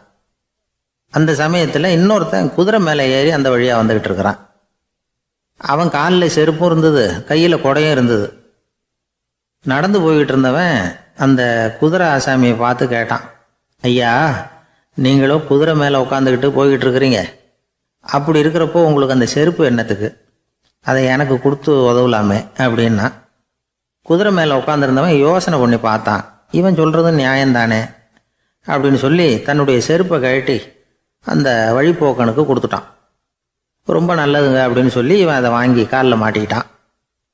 அதுக்கப்புறம் மறுபடியும் இவன் ஆரம்பித்தான். ஐயா, நீங்கள் குதிரையில் போகிறதுனால போக வேண்டிய இடத்துக்கு வேகமாக போய் சேர்ந்துருவீங்க. அதனால் உங்கள் கையில் அந்த குடை என்னத்துக்கு? நான் நடந்து போயிட்டுருக்கிறவன் ரொம்ப நேரம் நடக்க வேண்டியிருக்கும் இந்த வெயிலில். அதனால் அந்த குடையையும் எனக்கு கொடுங்களேன் அப்படின்னா. குதிரை வீரன் யோசனை பண்ணி பார்த்தான். இதுவும் நியாயம்தானே அப்படின்னு அவனுக்கு தோணுச்சு. உடனே இறக்கப்பட்டு தன் காலில் இருந்த செருப்பை கொடுத்தது மாதிரியே தன் கையில் இருந்த கொடையையும் இவங்கிட்ட கொடுத்துட்டான். அதுக்கப்புறம் அவன் நிம்மதியாக புறப்பட்டான். இப்போ மறுபடியும் கை தட்டி அவனை நிறுத்தினான். கீழே நின்றுட்டு இருந்தவன், என்னப்பா ஏன் என்ன நிறுத்தின? இன்னும் ஏதாவது வேணுமா உனக்கு அப்படின்னா குதிரையில் இருந்தவன். இவன் மெதுவாக வாயை திறந்து அந்த குதிரையையும் என்கிட்ட கொடுத்துருங்களேன்னா. அந்த குதிரை வீரன் இப்போ ஒரு கணம் யோசனை பண்ணி பார்த்தான். உடனே என்ன பண்ணான் தெரியுமா? தன்கிட்ட இருந்த குதிரை சவுக்கை எடுத்தான். குதிரை சவுக்கால் அந்த ஆளை வாங்குன்னு வீசி தள்ளிவிட்டான். இவ்வளவு சவுக்கடியும் வாங்கிக்கிட்டு இந்த ஆள் என்ன பண்ணான் தெரியுமா? சிரிக்கிறான். அடி வாங்கிட்டு யாராவது சிரிப்பாங்களா? குதிரை வீரனுக்கு ஒன்றும் புரியல. என்னப்பா அது, ஏன் இப்படி அடி வாங்கிட்டு இப்படி சிரிக்கிறியே அப்படின்னு கேட்டான். இப்போ அந்த வழிப்போக்கன் சொல்கிறான், ஐயா, நான் இப்படி சிரிக்கிறதுக்கு காரணம் இருக்கு. இப்படி குதிரை கேட்டு உங்ககிட்ட அடி வாங்கலேன்னு வச்சுக்கோங்க, என் உயிர் உள்ள வரைக்கும் மனசில் ஒரு தவிப்பு இருந்துக்கிட்டே இருக்கும். செருப்பையும் கொடையையும் கேட்ட உடனே கொடுத்தவன் குதிரையையும் கேட்டிருந்தா கொடுத்துருப்பானோ அப்படிங்கிற பேராசையில் ஏங்கிக்கிட்டே இருந்திருப்பேன்.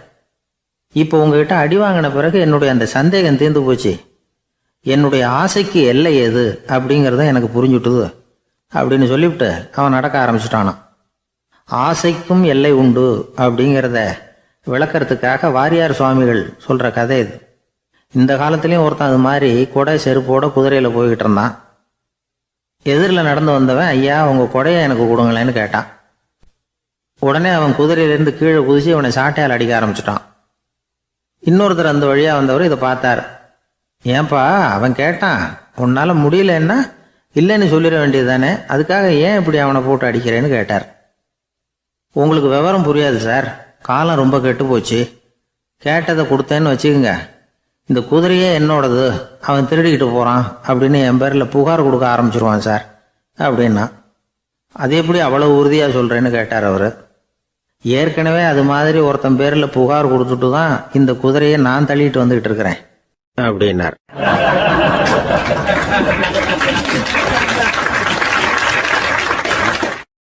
கடற்கரை ஓரமா ஒரு பெரியவர் கையால மணலை கீறிக்கிட்டே உட்காந்துருக்கிறார். என்னத்தையும் தேடிட்டு இருக்கிறது மாதிரி தெரிஞ்சது. மெதுவா கிட்டத்துல போய் என்னத்தை தேடிட்டு இருக்கிறீங்க அப்படின்னு கேட்டோம்.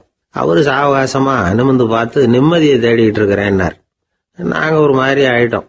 இருந்தாலும் சமாளிச்சுக்கிட்டு, சார் மணல்ல கிழிஞ்சல் தான் கிடைக்கும், நிம்மதி கிடைக்காது அப்படின்னோம். சரி, இன்னைக்கு வசமா நம்ம கிட்ட ஒரு ஆள் மாட்டிக்கிட்டார் அப்படின்னு நினைச்சு அவர் பக்கமா போய் உட்காந்துக்கிட்டு கதை சொல்ல ஆரம்பிச்சிட்டோம். ஒரு பெரிய மன்னர் இருந்தார். அவருக்கு எல்லா வசதியும் இருந்தது. இருந்தாலும் ஒரே ஒரு குறை. அது என்னன்னா நிம்மதி இல்லைங்கிற குறை. அரண்மனையில தினமும் கலை நிகழ்ச்சி, நாட்டியம் எல்லாம் நடந்துகிட்டு தான் இருந்தது. இருந்தாலும் நிம்மதி இல்லை. சரி, நிம்மதி எங்க கிடைக்கும் அப்படின்னு தேட ஆரம்பிச்சார். உடனே அதுக்கான முயற்சிகள்ல தீவிரமா இறங்கினார். நாட்டில் உள்ள தத்துவ மேதைகளை எல்லாம் கூப்பிட்டுட்டு வர சொன்னார். எல்லாரும் சேர்ந்தாங்க. அவங்கள பார்த்து நிம்மதி எங்க இருக்குது அப்படின்னு விசாரிச்சார். அவங்களுக்கு அது தெரிஞ்சா ஏன் இப்படி ராஜா முன்னாடி நின்றுட்டு இருக்க போறாங்க?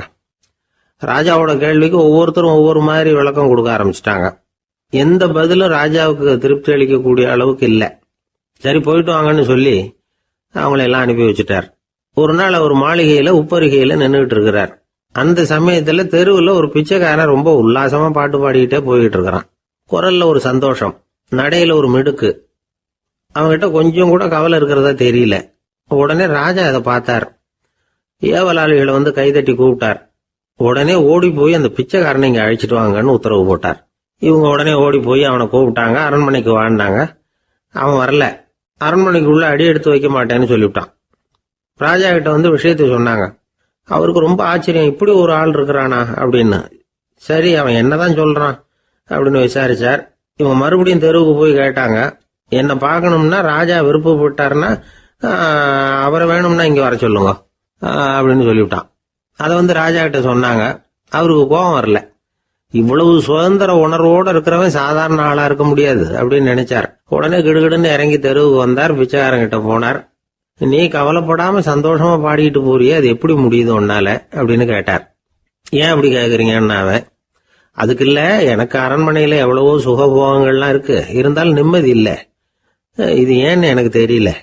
இந்த தேசத்துல உள்ள அறிஞர்களை எல்லாம் கூப்பிட்டு கேட்டு பார்த்துட்டேன், அவங்களுக்கும் தெரியல. உன்னை கேட்டா தெரியும்னு நினைச்சேன், அதனாலதான் சந்திக்கிறதுக்கு ஆசைப்பட்டேன். ஆனா நீ வரமாட்டேன்னுட்டியே அப்படின்னார். பிச்சைக்காரன் கடகடன்னு சிரிக்க ஆரம்பிச்சுட்டான். மகிழ்ச்சிக்கும் உங்களுக்கும் தடையா இருக்கிறது இந்த மாளிகை தான். இதை விட்டுட்டு வெளியில வந்துட்டா நிம்மதி தேடிட்டு வந்துரும்னா. நான் அரசன், எனக்குன்னு கடமைகள் இருக்கு, அதையெல்லாம் விட்டுட்டு எப்படி வர முடியும்னார் ராஜா. ரெண்டும் ஒரே நேரத்துல கிடைக்கணுங்கிறது முடியாத காரியம். உங்க சுகபோகத்துக்கு விலையாதான் உங்க நிம்மதியை கொடுத்துக்கிட்டு இருக்கிறீங்க. என்ன பாருங்க, என்கிட்ட எதுவும் இல்லை, அதனால எதுவும் போயிடுமோங்கிற பயமும் இல்ல, நிம்மதியா இருக்கிறேன் அப்படின்னா அவன். ராஜா உடனே சந்தோஷப்பட்டு தன்னுடைய மேலங்கியை எடுத்து அவனுக்கு பரிசா கொடுத்தாராம். அவன் சிரிச்சுக்கிட்டே அதை வாங்க மாட்டேன்னு விட்டானான். இதை நீங்க எனக்கு கொடுக்கறதுனால எந்த பயனும் இல்லை, அதே நேரத்துல அதை வாங்கிக்கிட்டேன்னா அடுத்த வினாடியிலிருந்து அதை எப்படி காப்பாத்துறதுங்கிற கவலை எனக்கு சேர்ந்துடும். அப்புறம் தூக்கம் வராது, நிம்மதி போயிடும் அப்படின்னானா. சொல்லிவிட்டு அவன் பாட்டுக்கு சந்தோஷமா பாடிக்கிட்டே போயிட்டான். நிம்மதி எங்க இருக்குங்கிறதையும் ராஜா தெரிஞ்சுக்கிட்டார். அந்த இடத்துக்கு தன்னால போக முடியாதுங்கிறதையும் அவர் புரிஞ்சுக்கிட்டார்.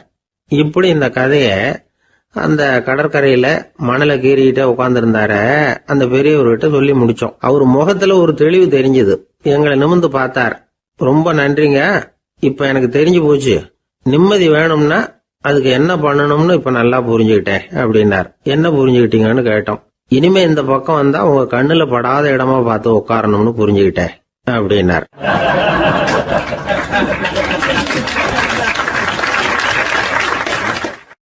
ஒரு சன்னியாசி, அவரு ஒரு நாள் ஒரு கனவு கண்டாராம்.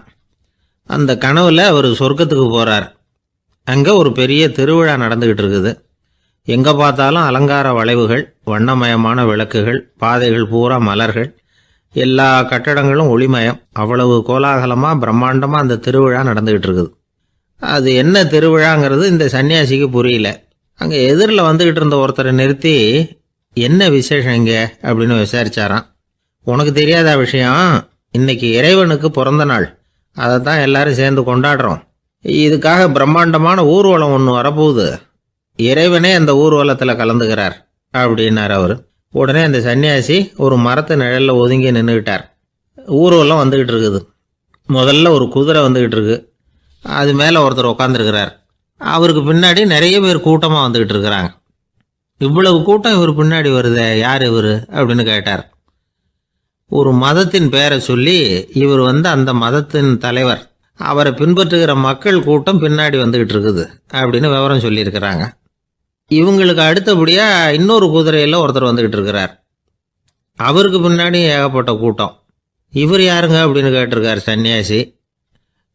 அங்கே இருக்கிறவங்க விவரம் சொல்லியிருக்கிறாங்க. இன்னொரு மதத்தின் பெயரை சொல்லி, இவர் அந்த மதத்தினுடைய தலைவர், அவர் வழியை பின்பற்றுகிறவர்கள் அவர் பின்னாடி கூட்டமாக வந்துகிட்டு இருக்கிறாங்க அப்படின்ட்டு இருக்காங்க. இப்படி ஒவ்வொருத்தராக குதிரை மேலே வந்துக்கிட்டே இருக்கிறாங்க. அவங்கள பின்பற்றியும் ஒவ்வொரு கூட்டம் வந்துக்கிட்டே இருக்குது. அந்த பெரிய ஊர்வலம் அது பாட்டுக்கு போய்கிட்டு இருக்குது. கடைசியாக அது முடிஞ்சது ரொம்ப நேரம் கழித்து. அதுக்கப்புறம் கொஞ்சம் நேரம் கழித்து ஒரு வயசான ஆள் குதிரை மேலே வந்துக்கிட்டு இருக்கிறார். ஆனால் அவருக்கு பின்னாடி யாருமே இல்லை. அவர் பரிதாபமாக தனியாக வந்துக்கிட்டு இருக்கிறார். அவர் அந்த ஊர்வலத்தை சேர்ந்தவரா இல்லையாங்கிறதே தெரியல. இவர் யார், இவர் ஏன் இப்படி தனியாக வந்துக்கிட்டு இருக்கிறார் அப்படின்னு கேட்டிருக்கார் அந்த சன்னியாசி. என்னது இப்படி கேட்குறீங்க, இவர் தான் கடவுள், இவருக்காக தான் இன்னைக்கு இந்த ஊர்வலமே நடக்குது, இவருக்கு தான் இன்னைக்கு பிறந்த நாள், முன்னாடி போகிற ஊர்வலம் பூரா இவருடைய பிறந்த நாளை கொண்டாடுறதுக்காக தான் அப்படின்ட்டு இருக்காங்க. இதை கேட்டதும் அந்த சன்னியாசிக்கு திடுக்குன்னு தூக்கி போட்டிருக்கு. இது வரைக்கும் கனவு கண்டுகிட்டு இருந்தவர் மூழ்கிக்கிட்டார். அதுக்கப்புறம் தான் யோசிச்சு பார்த்துருக்கார். உண்மைதான், மக்கள் எல்லாரும் பக்தி மார்க்கத்தில் போகிறதா நினச்சிக்கிட்டு பாதை மாறி போயிட்டு இருக்கிறாங்க. கடவுளை பின்பற்றுவதாக நினைக்கிறாங்க பக்தர்கள். ஆனால் கடவுளுக்கு பின்னாடி யாருமே இல்லை. இன்னமும் இயல்பா இதை பற்றி யோசிச்சு பார்த்தா, உண்மைக்கு பின்னாடி தான் நான் போய்கிட்டு இருக்கேன் அப்படின்னு நிறைய பேர் சொல்கிறாங்க. ஆனால் அந்த உண்மை அனாதையாக போய்கிட்டு இருக்குது. அப்படி ஆயிட்டுது உலகம். இந்த காலத்துலேயும் ஒரு ஊர்வலம். ஒரு பெரிய மனுஷருக்கு பிறந்த நாள் விழா. அவர் குதிரை மேலே ஏறி முன்னாடி போயிட்டுருக்கிறார். அவருக்கு பின்னாடி ஒரு 100 பேர் தொண்டர்கள். அவங்க பாட்டுக்கு போகிறாங்க. எல்லாம் பணம் கொடுத்து ஏற்பாடு பண்ணவங்க. எல்லாம் பணம் வாங்கிட்டு பின்னாடி போயிட்டுருக்குறாங்க. கொஞ்சம் தூரம் நடந்ததும் கால் வலிக்க ஆரம்பிச்சுட்டுது. ஒவ்வொருத்தரும் அப்படியே ஒதுங்க ஆரம்பிச்சிட்டாங்க. அதான் முன்னாடியே பணம் கிடச்சிட்டுதே, இனிமேல் ஒதுங்கினா என்னன்னு ஒதுங்கிட்டாங்க. ஒரு கட்டத்தில் குதிரையில் போகிறவர் தற்செயலாக திரும்பி பார்க்குறாரு. பின்னாடி யாருமே இல்லை. எல்லோரும் ஓடி போயிட்டாங்க. ஒரே ஒரு ஆள் மட்டும் ரொம்ப விசுவாசமாக பின்னாடி நடந்து வந்துக்கிட்டு இருந்தான். ஏன்ப்பா நீ மட்டும் வந்துக்கிட்டு இருக்கிறியே, நீ வீட்டுக்கு போகலையான்னு கேட்டிருக்காரு அவர். நீங்கள் அந்த குதிரையையும் அதுக்குள்ள வாடகை பணத்தையும் கொடுத்துட்டீங்கன்னா நானும் போயிடுவேன் அப்படின்னு நானா இந்த ஆள்.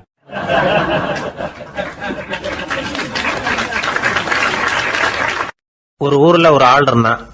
தையல் கடை வச்சுருந்தான். அவங்கிட்ட ஒருத்தன் ஒரு சட்டை துணி எடுத்து கொடுத்து தைக்க சொல்லியிருந்தான். வர்ற சனிக்கிழமை வா வந்து வாங்கிட்டு போ அப்படின்னு அவன் சொல்லியிருந்தான். அதே மாதிரி இவன் வந்தான். அவன் தச்சு வச்சிருந்த சட்டையை கொடுத்தான்.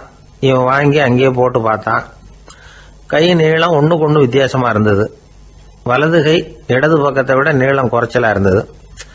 அவன் முணுமுணுக்க ஆரம்பிச்சுட்டான். என்ன இது இப்படி தைச்சுட்டியேன்னு. இதுக்கு அவன் சொன்னான், ஐயையோ இதுக்காகவா சங்கடப்படுறீங்க, வலது கையை மட்டும் கொஞ்சம் உள்ள இழுத்தாப்புல வச்சுக்கிட்டீங்கன்னா சரியா போகுது. மற்றபடி அந்த சட்டையில் உள்ள கலை அம்சத்தை கவனிங்க, எவ்வளோ அற்புதமாக தைச்சிருக்கேன் பாருங்க. ஒரு சின்ன குறைய இப்படிலாம் பொருட்படுத்த வேண்டியதில்லை. நான் சொன்னது மாதிரி கையை கொஞ்சம் உள்ள இழுத்தது மாதிரி வச்சுக்கிட்டு நடந்து போங்க, ஜோராக இருக்கும் அப்படின்னா.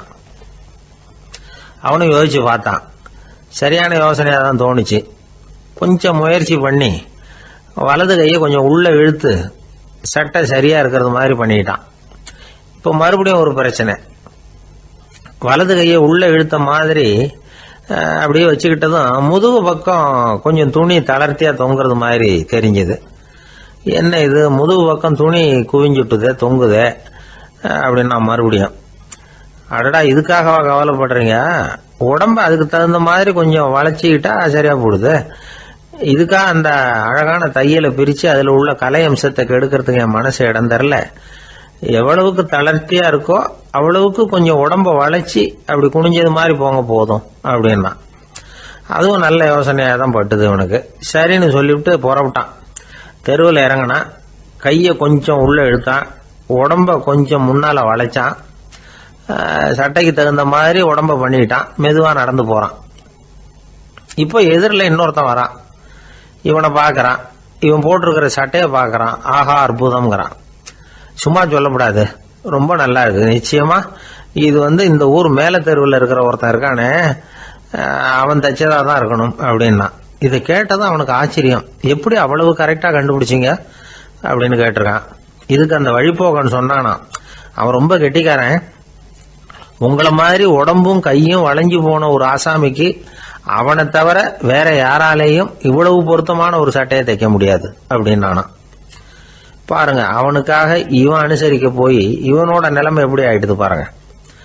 இதே மாதிரி தான் சில சடங்குகளும் சம்பிரதாயங்களும் நம்மளை கோமாளி ஆக்கி விட்டுரும்.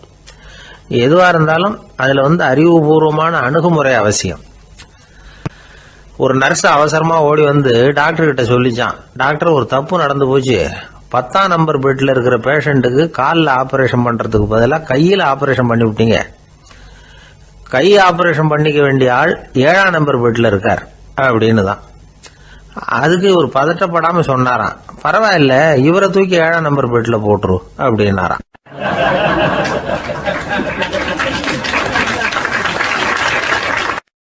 ஒரு ஊர்ல ஒருத்தர் இருந்தார். ரொம்ப நல்லவர். யாருக்காவது ஏதாவது கொடுத்துக்கிட்டே இருப்பார். கொடையாளி. தினமும் யாராவது ஒருத்தருக்கு ஏதாவது கொடுக்கலன்னா அவருக்கு தூக்கம் வராது. அப்படி ஒரு பழக்கம். அது மட்டும் இல்லை, அவர் கொடுக்கறது அடுத்தவங்களுக்கு தெரியாது. அவ்வளவு ரகசியமா அதை கொடுப்பார். வலது கை கொடுக்கறது இடது கைக்கு தெரியக்கூடாதுன்னு சொல்லுவாங்கல்ல, அது மாதிரி அவர். ஒரு நாள் ராத்திரி அவர் ஏற்கனவே தயாராக கட்டி வச்சிருந்த பணம் முடிச்ச கையில் எடுத்துக்கிட்டு வீட்டை விட்டு வெளியில் வந்தார். தெருவில் இறங்கி நடந்தார். இன்னைக்கு யாருக்கு தர்மம் செய்யறது அப்படின்னு யோசனை பண்ணிட்டு இருட்டில் நடந்து வந்துகிட்டு இருக்கிறார். யாரோ ஒருத்தர் எதிரில் வர்றது மாதிரி தெரிஞ்சுது. உடனே அவர் கிட்ட போனார். தன்கிட்ட இருந்த பணம் முடிச்சு அவசரமாக அவர் கையில் திணிச்சுட்டு திரும்பி வந்துட்டார்.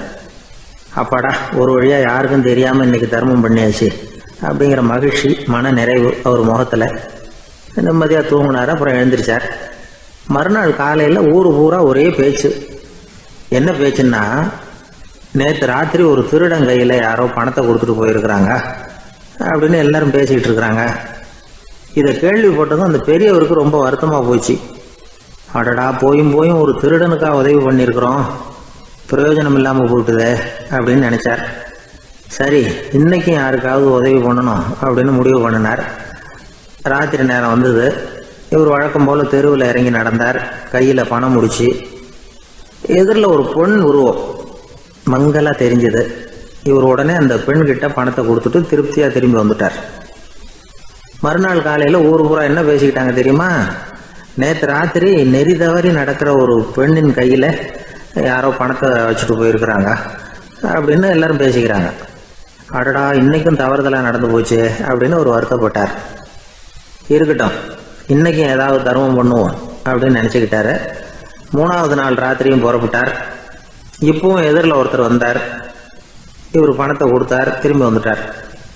மறுநாள் மக்கள் என்ன பேசிக்கிட்டாங்கன்னா, நேற்று ராத்திரி ஒரு செல்வந்தர் கையில் யாரோ பணத்தை கொடுத்துட்டு போயிருக்கிறாங்க அப்படின்னு பேசிக்கிட்டாங்களாம். அவருக்கு ரொம்ப வருத்தமாக போட்டுது.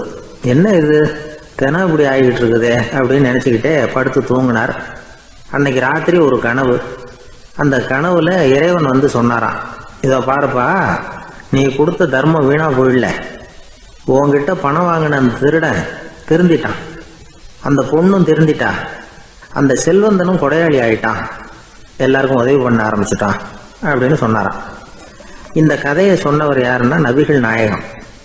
இதில் உள்ள கருத்து என்னன்னா, நல்ல மனசோட தர்மம் பண்ணுனா அது வீணா போறதில்லை.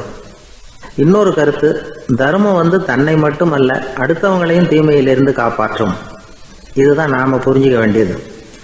இந்த காலத்திலையும் இது மாதிரி சில சம்பவங்கள் நடக்கிறது உண்டு. ஒரு பெரியவர் இருட்டில் நடந்து வந்துகிட்டு இருந்தாரு.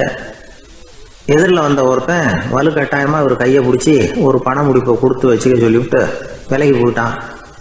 பெரியவருக்கு ஆச்சரியம், இந்த காலத்திலையும் இப்படி வலது கை கொடுக்கறது இடது கைக்கு தெரியக்கூடாதுன்னு நினைக்கிற கொடையாளிகள் உண்டு போல இருக்கு அப்படின்னு யோசனை பண்ணிக்கிட்டே நடந்தார். கொஞ்சம் தூரம் போயிருப்பாரு. அதுக்குள்ள அதே ஆள் திரும்பி வந்தான். கொடுத்த பண முடிப்பை திருப்பி கொடுங்க அப்படின்னு கேட்டு வாங்கிட்டான். இவருக்கு ஒன்றும் புரியல. ஏன் இப்படி பண்ணுறேன்னார். அது ஒன்றும் இல்லைங்க, கொஞ்ச நேரம் இதை உங்ககிட்ட கொடுத்து வச்சிருந்தேன், அவ்வளவுதான் அப்படின்னா. ஏன்னு கேட்டார். என்னை பின்னாடி போலீஸ் தேடிக்கிட்டு வந்துக்கிட்டு இருக்குது, அதுதான் அப்படி பண்ணேன், இப்போ போயிட்டுது, இனிமேல் ஒன்றும் பயமில்லை அப்படின்னு சொல்லிவிட்டு அவன் பாட்டுக்கு நடந்து போகிறான்.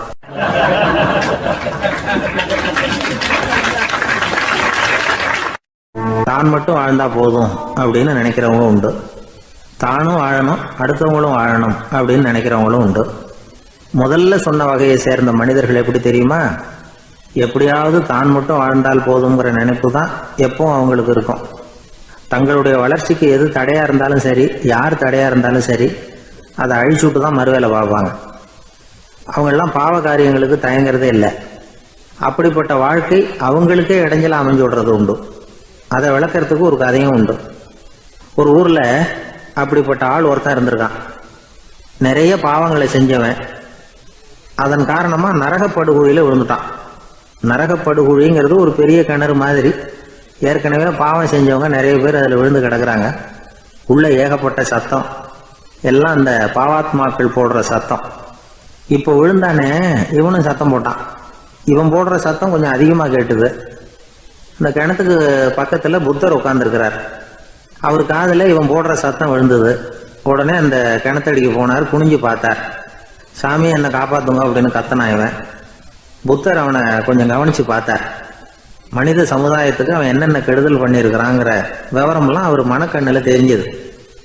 அவருக்கு எல்லாம் புரிஞ்சு போச்சு. இருந்தாலும் அவனை காப்பாத்துறதுக்கு ஏதாவது வழி உண்டா அப்படின்னு யோசிச்சார். அவன் தன்னுடைய வாழ்நாளில் ஏதாவது நல்லது செஞ்சிருக்கானா அப்படின்னு பார்த்தார். ஒரே ஒரு சமயம் அவன் தன்னுடைய காலடியில மிதிபட இருந்த சிலந்தியை மிதிக்காமல் தாண்டி போயிருக்கிறான். இந்த ஒரு காரியத்துக்காக அவனை கரையேற்ற முடியுமா அப்படின்னு நினைச்சார். அவ்வளவுதான். உடனே அவர் கையில ஒரு சிலந்தி வந்து உட்கார்ந்துதான். அதுகிட்ட இருந்து நூல் இழை வெளிவர ஆரம்பிச்சது. அந்த நூல் இழை கிணற்று ஆழம் வரைக்கும் அப்படியே நீண்டுகிட்டே போச்சான். புத்தர் பார்த்தார். இந்த நூலை பிடிச்சிக்கிட்டு மேலே ஏறி வா அப்படின்னார். என்னங்க சொல்றீங்க, இந்த சிலந்தி நூல் என்ன தாங்குமான்னு கத்தினான். எல்லாம் தாங்கும், அதை பிடிச்சிக்கிட்டு ஏறி வா அப்படின்னார். சந்தேகத்தோடவே அவன் அந்த நூலிழைய பிடிச்சி இழுத்து பார்த்தான். ரொம்ப வலுவா இருந்தது. அவனுக்கு ஆச்சரியம். அதை பிடிச்சிக்கிட்டே மெதுவாக மேலே ஏறி வர ஆரம்பிச்சுட்டான். பாதி தூரம் ஏறி வந்திருப்பான். அப்போ அவன் காலுக்கு கீழே ஏதோ சத்தம். என்னன்னு குனிஞ்சு பார்க்கறான். கீழே கிடந்தவங்க சில பேரும் அந்த நூலை பிடிச்சி மேலே வந்துக்கிட்டு இருக்கிறாங்க. இவனுக்கு கோபம் வந்துட்டுது. தன்னுடைய இடுப்புல வச்சிருந்த கத்தியை எடுத்து தன்னுடைய காலுக்கு கீழே நூல் இழையை அப்படியே வெட்டி விட்டுட்டான். இனிமே நாம மட்டும்தான் மேலே ஏறி வந்துடணும் அப்படின்னு நினைச்சுக்கிட்டான். ஆனா நடந்தது என்ன தெரியுமா? மொத்த நூல் இழையும் அப்படியே அருந்து கீழே விழுந்துட்டுது. அவனும் பொத்துன்னு கீழே விழுந்துட்டான். மறுபடியும் கத்த ஆரம்பிச்சுட்டான். ஏற்கனவே அவன் செஞ்சிருந்த ஒரு சிறு கருணை அந்த நூல் இழைக்கு உறுதியை கொடுத்தது. இப்போ அவன் செஞ்ச பாவம் அந்த நூல் இழைய வலுவிழக்க செஞ்சுட்டுது. அடுத்தவங்களும் வாழணுங்கிற எண்ணம் அவனுக்கு இருந்திருந்தா இப்போ அவனும் கரையேறி வந்திருப்பான், மற்றவங்களும் சௌக்கியமாக வந்து சேர்ந்திருப்பாங்க. அதனால நாமும் வாழணும், அடுத்தவங்களும் வாழணும் அப்படின்னு நினைக்கிறவன் வாழ்க்கையில சீக்கிரம் முன்னுக்கு வந்துடுவான். ஒருத்தன் ஒரு டாக்டர் கிட்ட போனான், மருந்து வாங்கினான். வாங்கி கொண்டாந்து பேசாமல் வச்சுட்டான், சாப்பிடல. அப்புறம் எதுக்காகப்பா போய் அவர்கிட்ட மருந்து வாங்கினேன் அப்படின்னு கேட்டாங்க. டாக்டர் வாழணும் இல்லையா, அதனால தான் அப்படின்னா. அவர் கொடுத்த மருந்து நீ ஏன் சாப்பிடல அப்புறம் அப்படின்னு கேட்டாங்க. நான் வாழணும் இல்லையா, அதுக்காக தான் அப்படின்னா.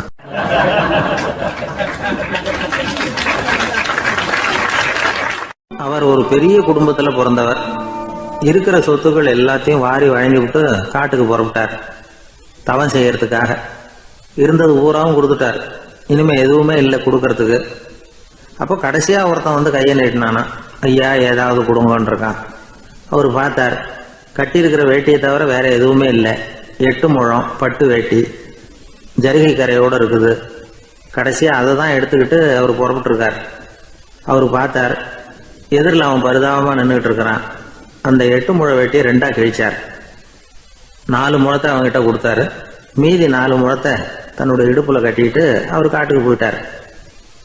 இவன் என்ன பண்ணான் தெரியுமா? கையில கிடைச்ச 4 முழத்தை எடுத்துக்கிட்டு கடை வீதிக்கு போனான். பழைய பட்டு வேட்டி ஜருகை இதையெல்லாம் விலைக்கு வாங்குற வணிகர் ஒருத்தர் இருக்கார். அவர்கிட்ட போனான். இதை விலைக்கு எடுத்துக்கிறீங்களா அப்படின்னு கேட்டிருக்கான். அவர் வாங்கி பார்த்துருக்கார். ஆஹா, இது ரொம்ப அருமையான வேட்டி, விலை உயர்ந்த ஜருகை, இது ஏது உனக்கு அப்படின்னு கேட்டாரான். அவன் நடந்தது சொல்லியிருக்கான். அப்படின்னா ஒன்று செய்ய, இந்த வேட்டியோட இன்னொரு பாதியையும் மெதுவாக வாங்கிட்டு வந்துரு, உனக்கு நிறைய பணம் தர்றேன் அப்படின்னாரான் அந்த வணிகர். இவன் கொஞ்சம் யோசனை பண்ணி பார்த்தான். கொஞ்சம் இருங்க, வந்து விடுறேன் அப்படின்னு சொல்லிவிட்டு நேராக காட்டுக்கு போனான். அவர் எங்கே இருக்காருன்னு தேடி கண்டுபிடிச்சான். அவர் ஒரு இடத்துல தவக்கோலத்தில் இருக்கிறார். கட்டியிருந்த இடவேட்டியும் அவர் அறியாமல் நழுவி கீழே விழுந்து கிடக்குது. இவனுக்கு ரொம்ப வசதியாக போச்சு. அவரை கேட்க வேண்டிய அவசியமே இல்லை. மெதுவாக சத்தம் போடாமல் அடி மேலே அடி வச்சு நெருங்கினான். அவர் கண்ணை மூடிக்கிட்டு அவர் பாட்டு நின்றுட்டு இருக்கிறார். இவன் மெதுவாக போய் கீழே கிடந்த அந்த துணியை எடுத்துக்கிட்டு சத்தம் போடாமல் திரும்பி நடந்தான். ஒரு 2-3 அடி எடுத்து வச்சிருப்பான். அப்படி ஓட ஆரம்பிக்கிற சமயத்தில் அவன் காலில் கீழே கிடந்த முள்ளு ஒன்று நறுக்குன்னு தச்சு விட்டுது. வலி தாங்க முடியாமல் அம்மான்னு கத்திருக்கான். இந்த சத்தத்தினால கண்ணை மூடி நின்றுகிட்டு இருந்த அவரோட தவம் கலைஞ்சது. மெல்ல கண்ணை திறந்து பார்க்கிறார். தன் இடையில இருந்த வேட்டி அவன் கையில் இருக்கு. இப்போ அவர் நினைக்கிறார். என்ன நினைக்கிறாருன்னா, இந்த வேட்டி மீது நான் வைத்த ஆசை அல்லவா அவனை திருடனாக ஆக்கி விட்டது அப்படின்னு நினைச்சாரான். இந்த வேட்டி மேல நாம வச்ச ஆசை அவனை திருடும்படி ஆக்கிவிட்டதே அப்படின்னு நினைச்சாரான். இது எப்பேற்பட்ட மனநிலை அப்படிங்கிறத கொஞ்சம் யோசனை பண்ணி பாருங்க. தான் ஒரு பொருள் மேல வச்ச பற்று இன்னொரு மனிதன் திருடனாக ஆகிறதுக்கு காரணம் ஆயிட்டுதேன்னு நினைக்கிறார். அப்படி நினைச்ச அந்த பெரியவர் யார் தெரியுமா? அவர் தான் மகாவீரர். இழந்துட்டேங்கிறிய, நீ என்னத்தை கொண்டுகிட்டு வந்த எங்க இழந்துடுறதுக்கு? நீ என்னத்தை உண்டாக்குன இது அழிஞ்சுட்டுதுன்னு சொல்றதுக்கு? இதுதான் அவருடைய சிந்தனை. இன்றைக்கு நம்ம சிந்தனையெல்லாம் வேற மாதிரி இருக்குது. ஒருத்தன் நடுத்தருவில் உட்காந்து அழுதுகிட்டு இருந்தான். அந்த வழியா வந்தவர் ஒருத்தர், ஏன்பா அழறேன்னு கேட்டாராம். 5 ரூபா சார், இந்த இடத்துல விழுந்துட்டுது, ரொம்ப நேரமா தேடுறேன், கிடைக்காது போல இருக்கு அப்படின்னு சொல்லிவிட்டு அழறான். எப்போ தொலைஞ்சதுன்னு கேட்டாராம் அவரு. அது எனக்கு தெரியாது சார், பணத்தை தொலைச்சவன் தேடி பார்த்துட்டு போயிட்டான், நான் அவனுக்கு பின்னாடி தேட வந்தவன் அப்படின்னு நானாம் இவன். ஒரு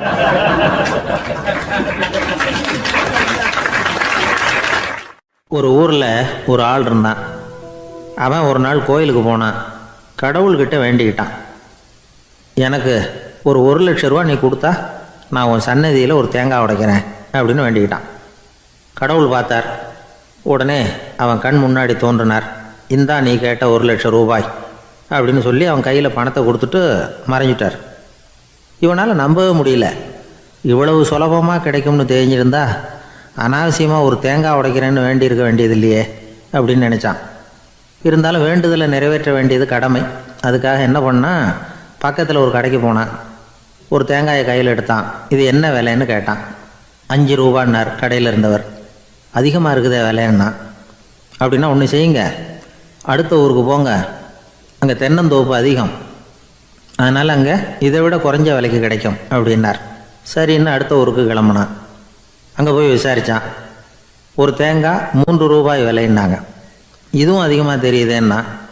அப்படின்னா ஒன்று செய்ய, அதுவும் அந்த ஆற்று ஓரமாக ஒரு தென்னை மரம் இருக்கு பார், அதில் நீயே ஏறி பறிச்சுக்கோ, ஒரு தேங்காய்க்கு 1 ரூபா கொடுத்தா போதும் அப்படின்னார் அந்த தோப்புக்கு சொந்தக்காரரு.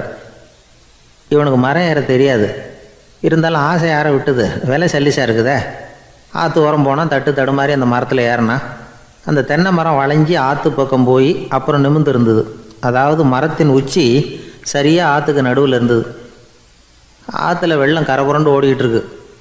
இவன் கடவுள் கொடுத்த 1,00,000 ரூபாயை மடியில் வச்சு இறுக்கி கட்டிக்கிட்டான். உச்சிக்கு போய் காய் பறிக்கிற சமயத்தில் காற்றும் மழையும் பலமாக கலந்து அடிக்க ஆரம்பிச்சுட்டுது. கால் வழுக்கி விட்டுட்டுது. இவன் சடார்னு ஒரு தென்னை மட்டையை பிடிச்சிக்கிட்டு தொங்க ஆரம்பிச்சிட்டான். கீழே பயங்கரமான வெள்ளம், மடியில் 1,00,000 ரூபா பணம், என்ன செய்கிறதுன்னு தவிக்கிறான். இந்த சமயம் கரையில் ஒரு யானை பாகன் யானையை குளிப்பாட்டிக்கிட்டு இருக்கிறான். அது அவன் கண்ணில் பட்டுது. ஐயா ஒரு உதவின்னு கத்துனான். அவன் என்ன செய்யணும்னு கேட்டான். உன் யானையை மெதுவாக இங்கே அழைச்சிட்டு வா, எனக்கு நேராக கீழே நிறுத்து, என் காலை பிடிச்சி மெதுவாக கீழே இறக்கி விட்டுரு, என் மடியில் இருக்கிற பணத்தில் உனக்கு 10,000 ரூபா தரேன் அப்படின்னா. அவன் பார்த்தான். காலை கையை பிடிச்சா கூட எவனும் இந்த காலத்தில் 10 ரூபாய்க்கு மேலே தரமாட்டேங்கிறான், இவன் காலை பிடிச்சா 10,000 தர்றேங்கிறான் அப்படின்னு யோசனை பண்ணான். உடனே யானையை கொண்டுட்டு போனான். அவனுக்கு நேராக கீழே நிறுத்தினான். அவன் காலை பிடிச்சான். அவ்வளவுதான். அந்த நேரம் பார்த்து யானை மெதுவாக நடந்து அப்பால் போட்டுது.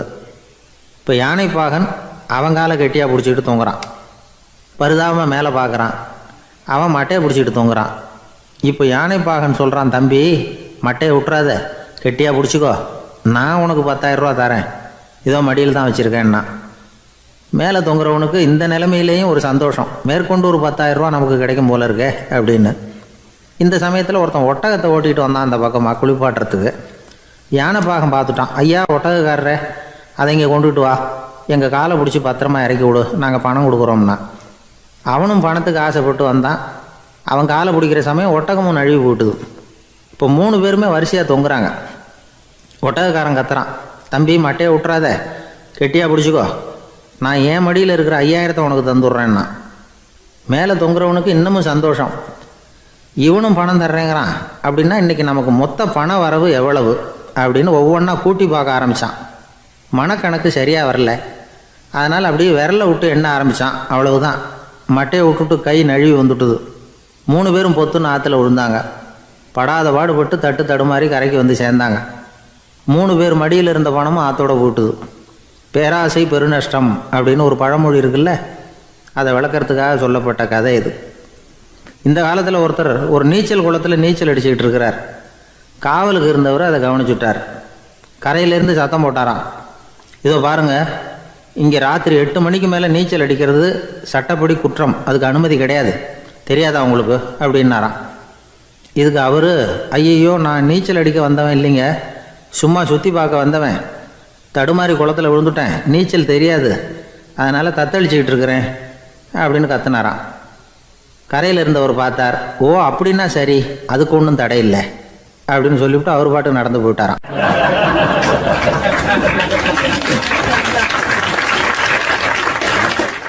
நம்மளை மாதிரி ஒரு ஆசாமி அவன் நம்மளை மாதிரியே கற்பனை பண்ணான். அதாவது நாம தான் இந்த உலகத்தில் ரொம்பவும் கஷ்டப்படுறோம், மற்றவங்க எல்லாம் சந்தோஷமா இருக்கிறாங்க அப்படின்னு அவன் நினச்சிக்கிட்டான். அவன் ஒரு நாள் கடவுளை வேண்டிக்கிட்டானான், சுவாமி இந்த உலகத்தில் எவ்வளவோ பேர் இருக்கிறாங்க, ஒவ்வொருத்தருக்கும் ஒவ்வொரு விதமான கஷ்டம் இருக்கலாம், ஒத்துக்கிறேன். இருந்தாலும் எனக்கு அது கொஞ்சம் அதிகமா இருக்கிறது மாதிரி தெரியுது. அதனால நீங்க எனக்காக ஒரு சின்ன உதவி செஞ்சா போதும். அது வேற ஒண்ணும் இல்ல, என்கிட்ட இருக்கிற துயரங்களை இன்னொருத்தர் யாருகிட்டயாவது கொடுத்துருங்க, அவர்கிட்ட இருக்கிற துயரங்களை என்கிட்ட மாத்தி கொடுத்துருங்க. ஒரு மியூச்சுவல் டிரான்ஸ்பர், அவ்வளவுதான். அப்படி பண்ணிவிட்டா போதும் அப்படின்னு வேண்டிக்கிட்டானா. அன்னைக்கு ராத்திரியே அவன் ஒரு கனவு கண்டிருக்கான். வானத்திலிருந்து ஒரு குரல் கேட்டிருக்கு. அது என்ன சொல்லிச்சு தெரியுமா? ஏ ஜனங்களே, எல்லாரும் அவங்கவங்க கஷ்டங்களை ஒரு பையில போட்டு எடுத்துக்குங்க. அப்படி எடுத்துக்கிட்டு நேரா இந்த ஊர் எல்லையில இருக்கிற கோயிலுக்கு வந்து சேருங்க அப்படின்னு அந்த குரல். ஆஹா, கடவுள் நம்ம பிரார்த்தனைக்கு செவி சாய்ச்சுட்டார் அப்படின்னு சந்தோஷப்பட்டான் இவன். உடனே என்ன பண்ணா, தன்கிட்ட இருந்த கஷ்டத்தையெல்லாம் ஒரு சாக்கு பையில போட்டு எடுத்துக்கிட்டான். வீட்டை விட்டு வெளியில வந்தான். தெருவில் இறங்கி நடக்கிறான். அங்க பார்த்தா ஏகப்பட்ட பேர் ஆளுக்கு ஒரு பைய தூக்கிக்கிட்டு கோயிலுக்கு போயிட்டு இருக்கிறாங்க. சில பேர் மூட்டையா கட்டி தலையில சுமந்துக்கிட்டு போயிட்டு இருக்கிறாங்க. இவன் பார்த்தான். இவனுக்கு ரொம்ப ஆச்சரியமா இருந்தது. ஏன்னா எல்லாரும் வச்சிருக்கிற பைய இவன் பைய விட பெருசா இருந்தது. இவன் பை தான் இருக்கிறதுலயே கொஞ்சம் சின்னதா தெரிஞ்சது. இப்ப அவன் மறுபடியும் சாமியை வேண்டிக்கிட்டான். கடவுளே, இப்ப உள்ள சூழ்நிலையை கவனிச்சா என்கிட்ட இருக்கிற பைய பரவாயில்லன்னு தோணுது. அதனால வேற பை எதையும் மாத்த வேணாம், இதுவே பரவாயில்ல, இந்த பையோட திரும்பி வீட்டுக்கு போனா போதும்னு நினைக்கிறேன் அப்படின்னு ஏதோ நினைக்க ஆரம்பிச்சுட்டான் அவன். எல்லாரும் கோயிலுக்கு போய் சேர்ந்தாங்க. கோயில்ல அந்த குரல் மறுபடியும் கேட்டுது. எல்லாரும் அவங்கவுங்க பைகளை சோகத்துல தொங்க விடுங்க. திடீர்னு விளக்குகள் அணையும், மணி அடிக்கப்படும், அதுதான் அடையாளம். அந்த சமயத்துல இருட்டுல உங்களுக்கு வேண்டிய பைய நீங்க மாத்தி எடுத்துக்கலாம், தேர்ந்தெடுத்துக்கலாம். வெளிச்சம் இருக்கிறப்பவே உங்களுக்கு பிடிச்ச பைக்கு பக்கமா பார்த்து நீங்க நின்னுக்கலாம் அப்படின்னு சொல்லி விவரம் சொல்லிச்சான் அந்த குரல். அப்படி சொன்னதுக்கு அப்புறம் திடீர்னு விளக்கு அணைஞ்சுது, மணி அடிச்சுது. கொஞ்ச நேரம் கழிச்சு மறுபடியும் விளக்குகள்லாம் எரிஞ்சுது. இப்போ பார்த்தா எல்லாரும் அவங்கவுங்க பையையே கெட்டியா பிடிச்சிட்டு நிக்கிறாங்க. இவனும் அப்படியே நிக்கிறான். இவன் மெதுவா பக்கத்துல நிக்கிறவங்கிட்ட கேட்டானா, ஏன் நீங்க பைய கையிலேயே வச்சிருக்கிறீங்க, செவுத்துல மாட்டலையா அப்படின்னு கேட்டிருக்கான். இல்லப்பா, நீ ஏன் கையிலேயே வச்சிருக்கிறியோ அதே காரணத்துக்காக தான் நாங்களும் வச்சிருக்கிறோம். நம்ம கவலைகளை பத்தி நமக்கு ஓரளவுக்காவது தெரியும். ஆனா மற்றவங்க கவலைகள் நமக்கு பரிச்சயம் இல்லாதவை, பழக்கம் இல்லாதது. அதனால நமக்கு தெரிஞ்ச கவலைகளை சமாளிக்கிறது சுலபம். தெரியாததை சமாளிக்கணும்னா மறுபடியும் ஆரம்பத்தில இருந்து ஆரம்பிக்கணும். அதனால பழைய நண்பர்களோட வாழறது தான் மேல் அப்படின்னு நானான். அதுக்கப்புறம் அவன் தன்னோட பைய போதும்னு வீட்டுக்கு திரும்பி வந்துட்டானான். இது ஒரு பெரியவர் சொல்லி இருக்கிற கதை.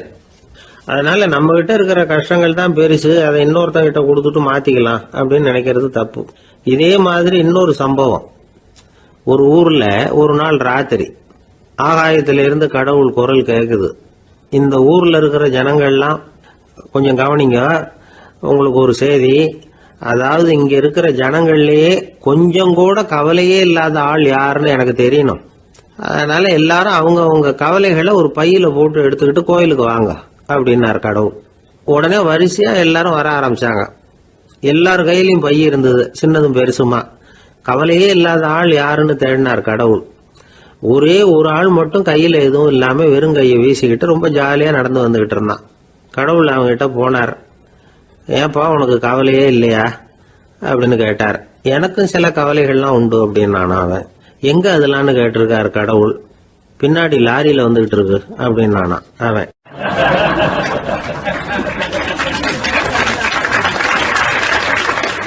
அசோக மன்னர் வந்துகிட்டு இருக்கார். அவருடைய ஆலோசகர்கள் எல்லாம் பக்கத்துல வந்துகிட்டு இருக்கிறாங்க. அந்த சமயத்துல எதிரில் ஒரு புத்த பிக்ஷு வர்றார். அசோகர் பாக்குறார். ஓடி போய் அவர் காலில் விழுந்து வணங்குறார்.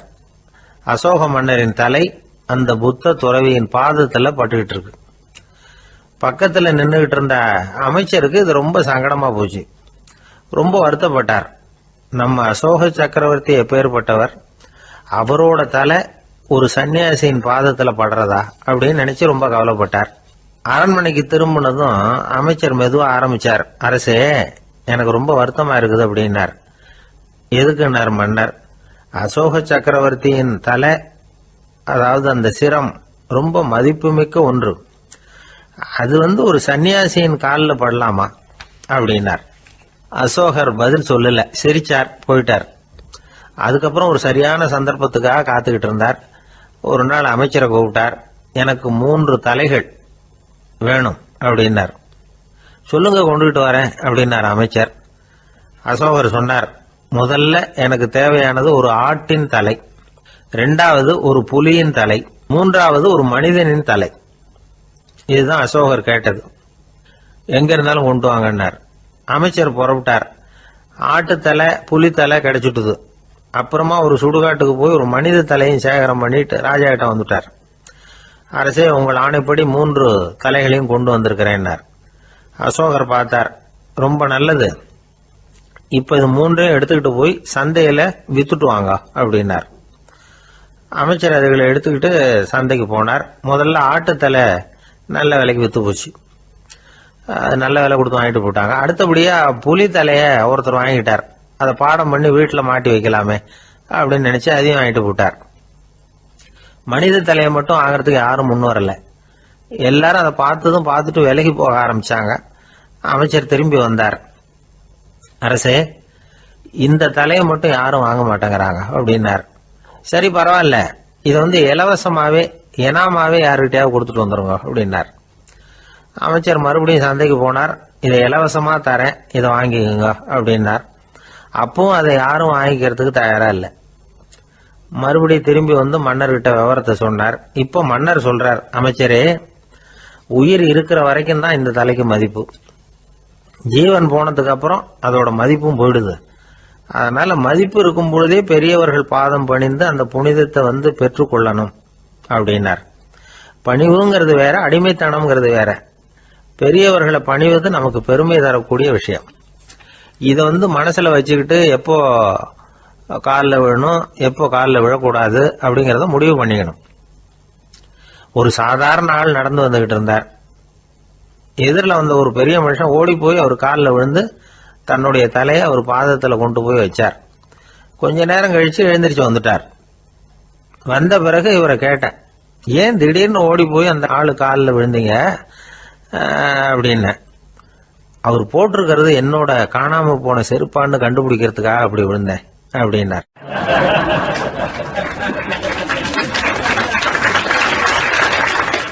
ஒரு காட்டுல ஒரு நரி இருந்தது. ஒரு நாள் காலை நேரம் அது தன்னுடைய இருப்பிடத்திலிருந்து வெளியில வந்தது. கொஞ்ச தூரம் நடந்து வந்தது. அப்பதான் அது தன்னோட நிழலை கவனிச்சு பார்த்தது. பார்த்தா அது ரொம்ப நீளமா பெருசா இருக்குது. காலை நேரத்துல நிழல் அப்படித்தானே இருக்கும். ஆனா அந்த நரிக்கு அந்த விஷயம் தெரியல. தன்னுடைய நீண்ட பெரிய நிழலை பார்த்து ஆச்சரியப்பட்டது. ஆஹா, நாம இவ்வளவு பெருசாவா இருக்கிறோம் அப்படின்னா என்னுடைய காலை சாப்பாட்டுக்கு ஒரு யானை இல்லைன்னா ஒரு ஒட்டகம் கிடைச்சாதான் சரியா இருக்கும் போல இருக்கு அப்படின்னு முடிவு பண்ணிட்டுது. உடனே ஒரு யானை அல்லது ஒட்டகத்தை தேடி அலைஞ்சது, எங்க கிடைக்கும்னு. கிடைக்கவே இல்லை. மத்தியானம் 12 மணி ஆயிட்டுது. பசியோடு அலையுது. இப்ப தன்னோட நிழலை பார்த்தது. அது மத்தியான நிழல் எப்படி இருக்கும், அது ரொம்பவும் குறுகி போய் தெரிஞ்சது. உடனே அந்த நரி என்ன நினைச்சுக்கிட்டு தான் தெரியுமா, காலை ஆகாரம் சாப்பிடாததுனால நம்ம உடம்பு இப்படி அழிச்சு போட்டுதே அப்படின்னு நினைச்சுக்கிட்டு தான். கொஞ்ச நேரம் கழிச்சு மறுபடியும் தன்னுடைய நிழலை பார்க்குது. அது இன்னமும் குறுகி போய் காலடியிலேயே வந்துட்டுது. அதுக்கு பயமா போயிடுது. ஐயோ, இன்னும் கொஞ்ச நேரத்துல நாம இறந்துருவோம் போல இருக்க.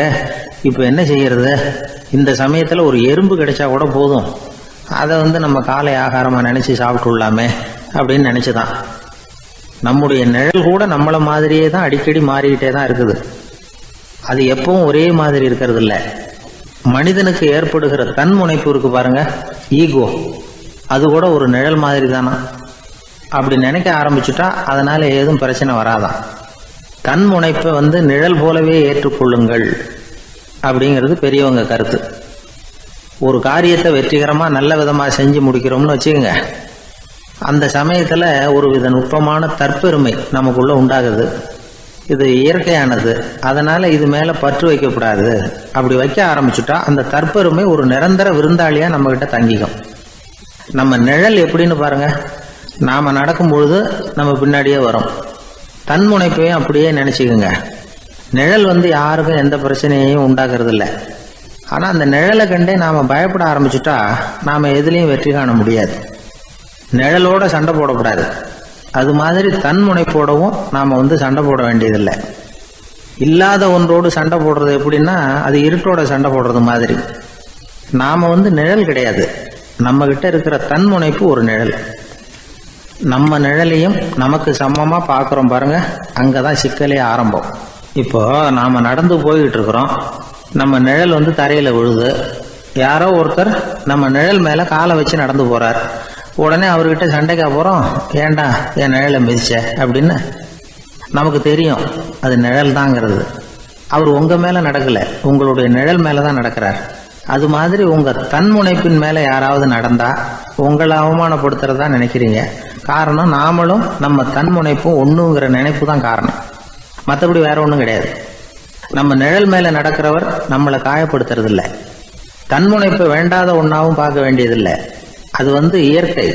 நிழலை உங்க முன்னாடி வைக்க வேணாம், அது உங்க பின்னாடியே இருக்கட்டும். நிழலின் நிழலாகி விடாதீர்கள், நீங்கள் நீங்களாகவே இருங்கள். இதுதான் சான்றோர் சிந்தனை. ஒரு பேருந்துல ஒரே நெரிசல். ஒருத்தர் பக்கத்துல நின்றுகிட்டு இருந்தவர்கிட்ட ரொம்ப பணிவா விசாரிச்சார், ஏன் சார் நீங்க ஏதாவது பெரிய உத்தியோகத்துல இருக்கிறீங்களா அப்படின்னார். அப்படிலாம் ஒண்ணும் இல்லைங்கன்னார் அவரு. அப்படின்னா வேற ஏதாவது அரசியல்ல பெரிய பதவியில் இருக்கிறீங்களா அப்படின்னு கேட்டார். அதுவும் இல்லைங்கன்னார். சரி, பணமாவது அதிகமா வச்சிருக்கீங்களா அப்படின்னு கேட்டார். அப்படிலாம் ஒன்றும் கிடையாது சார்னார் அவரு. அப்புறம் எதுக்குடா என் காலை மிதிச்சுக்கிட்டு இருக்கிற, எடுறா காலை அப்படின்னாராம் இவர்.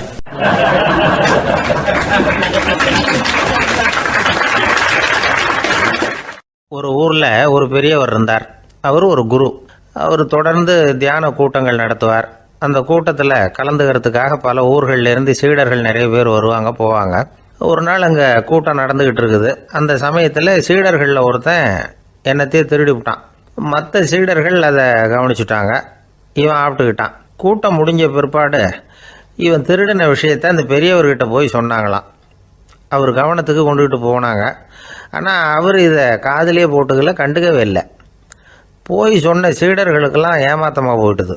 என்ன இது, இவ்வளவு தூரம் நாம் கண்டுபிடிச்சி போய் சொல்கிறோம், அவர் கண்டுக்கவே மாட்டேங்கிறாரே அப்படின்னு ஒரு மாதிரி ஆயிட்டாங்க. இருந்தாலும் அதை பற்றி ஒன்றுமே சொல்லிக்கல, பேசாமல் இருந்துட்டாங்க. கொஞ்ச நாள் ஆச்சு. அதே ஆள் மறுபடியும் ஒரு திருட்டில் மாட்டிக்கிட்டான். சீடர்கள் மறுபடியும் அந்த குரு கிட்ட விஷயத்தை சொன்னாங்க. அவர் அப்பவும் வழக்கம் போல் சும்மாவே இருந்துட்டார். இவர் இப்படி இருக்கிறத பார்த்ததும் அந்த சீடர்களுக்கு கோபம் வந்துட்டுது. உடனே அந்த சீடர்கள்லாம் ஒன்று கூடி பேசினாங்களாம். எல்லாருமா சேர்ந்து ஒரு விண்ணப்பம் தயார் பண்ணாங்க. அதை குருநாதர்கிட்ட கொண்டுட்டு போய் கொடுத்தாங்க. அந்த விண்ணப்பத்தில் இவங்க என்ன எழுதியிருக்கிறாங்க தெரியுமா? குருநாதர் அவர்களே, உடனே திருடனவன் மீது சட்ட நடவடிக்கை எடுக்கணும். நீங்கள் அப்படி அவனை இங்கே சேர்க்கக்கூடாது. நீங்கள் சேர்த்தீங்கன்னா நாங்கள் இங்கே இருக்கிறத பற்றி யோசிக்க ஆரம்பிச்சிருவோம். அவனை இந்த மடத்தை விட்டே துரத்தி பண்ணணும். நீங்கள் அவனை வெளியில் அனுப்புங்க, இல்லைன்னா நாங்கள் அத்தனை பேரும் வெளியில் போயிடுறோம். இப்படி தான் அந்த விண்ணப்பத்தில் எழுதியிருக்கிறாங்க. குரு அந்த விண்ணப்பத்தை வாங்கி படித்து பார்த்தார். அதுக்கப்புறம் அதை எழுதின அத்தனை பேரையும் கூப்பிட்டாரு. எல்லாரும் இப்படி வாங்கன்னாரு. வந்தாங்க. இப்படி என் எதிரில் உட்காருங்கன்னார். உட்காந்தாங்க. அப்புறம் சொன்னார், இதை பாருப்பா, நீங்கள் எல்லாரும் புத்திசாலிகள். உங்களுக்கு எது நல்லது எது கெட்டதுங்கிறது நல்லா தெரியும். நீங்கள் மேற்கொண்டு ஏதாவது படிக்கணும்னு நினச்சா வேறு எங்கே வேணும்னாலும் போகலாம், அதுக்கு நான் தடை சொல்ல மாட்டேன். ஆனால் உங்களால் குற்றம் சாட்டப்பட்ட அவன் இருக்கானே, அவன் எப்படின்னா அவனுக்கு எது நல்லது எது கெட்டதுங்கிறதெல்லாம் தெரியாது. அதனால தான் திருடுறான். நீங்கள் சொல்கிறது மாதிரி அவனை அடித்து துரத்தி விடுறோம்னு வச்சுக்கோங்க, அவனுக்கு எப்படி நல்லது கெட்டது தெரியும்? அவனுக்கு அதை யார் சொல்லி கொடுக்கறது? அதனால் இங்கேயே இருக்கட்டும், அதுதான் சரி. இதுக்காக நீங்கள் எல்லாரும் என்னை விட்டுட்டு போனாலும் சரி, அவனை நான் விரட்ட மாட்டேன் அப்படின்னு விட்டாரான். இவ்வளவையும் திருடனை அந்த சீடன் கேட்டுக்கிட்டே இருந்திருக்கான். அவன் கண்களில் கண்ணீர். அப்படியே எழுந்திரிச்சு வந்தான். குரு காலில் விழுந்தான். அவன் கண்ணீரில் அவனது தீமை கழுவப்பட்டது அப்படிம்பாங்க. அதாவது சீடர்களுக்கு அந்த குருவோட பெருமை அப்போ தான் புரிஞ்சுதான். ஒரு நல்ல ஆசிரியர் இருக்காருன்னு வச்சுங்க, நல்லா படிக்கிற பையனுக்கு தான் பாடம் சொல்லி கொடுப்பேன்னா அது என்ன பெரிய விஷயமா? மோசமாக படிக்கிறவனையும் மாற்றி காட்டுறேங்கிறது தான் பெருமை. இந்த காலத்து குரு ஒருத்தர் ஒரு ஆசிரமம் வச்சு நடத்திட்டு வந்தார். நிறைய பேர் தினம் வருவாங்க போவாங்க. ஒரு நாள் ஒருத்தன் வந்தான். அந்த குரு முன்னாடி போய் நின்னான். ஐயா, என்ன உங்கள் சீடனாக ஏற்றுக்கணும்னா. அந்த குரு நிமிர்ந்து பார்த்தார். உன்னுடைய நோக்கம் என்னன்னு கேட்டார். ஐயா, உங்ககிட்ட கொஞ்ச நாள் இருந்தேன்னா நல்ல பழக்க வழக்கங்களை கற்றுக்கலாம், அதுக்கப்புறம் வெளியில் போய் ஒரு நல்ல தொழில் தொடங்கி வாழ்க்கையில் முன்னுக்கு வரணுங்கிறது தான் என்னோட நோக்கம் அப்படின்னா. நீ சொல்கிறது சரி, ஆனால் உன்னால் இங்கே நல்ல பழக்க வழக்கங்களை கற்றுக்க முடியலேன்னு வச்சுக்கோ, அப்போ என்ன பண்ணுவேன் அப்படின்னு கேட்டார் அவர். அப்படி ஆச்சுன்னா என்ன, உங்களை மாதிரியே ஒரு ஆசிரமம் ஆரம்பித்து அதுக்கு குருவாக இருந்துட்டு போகிறேன் அப்படின்னு நானும்.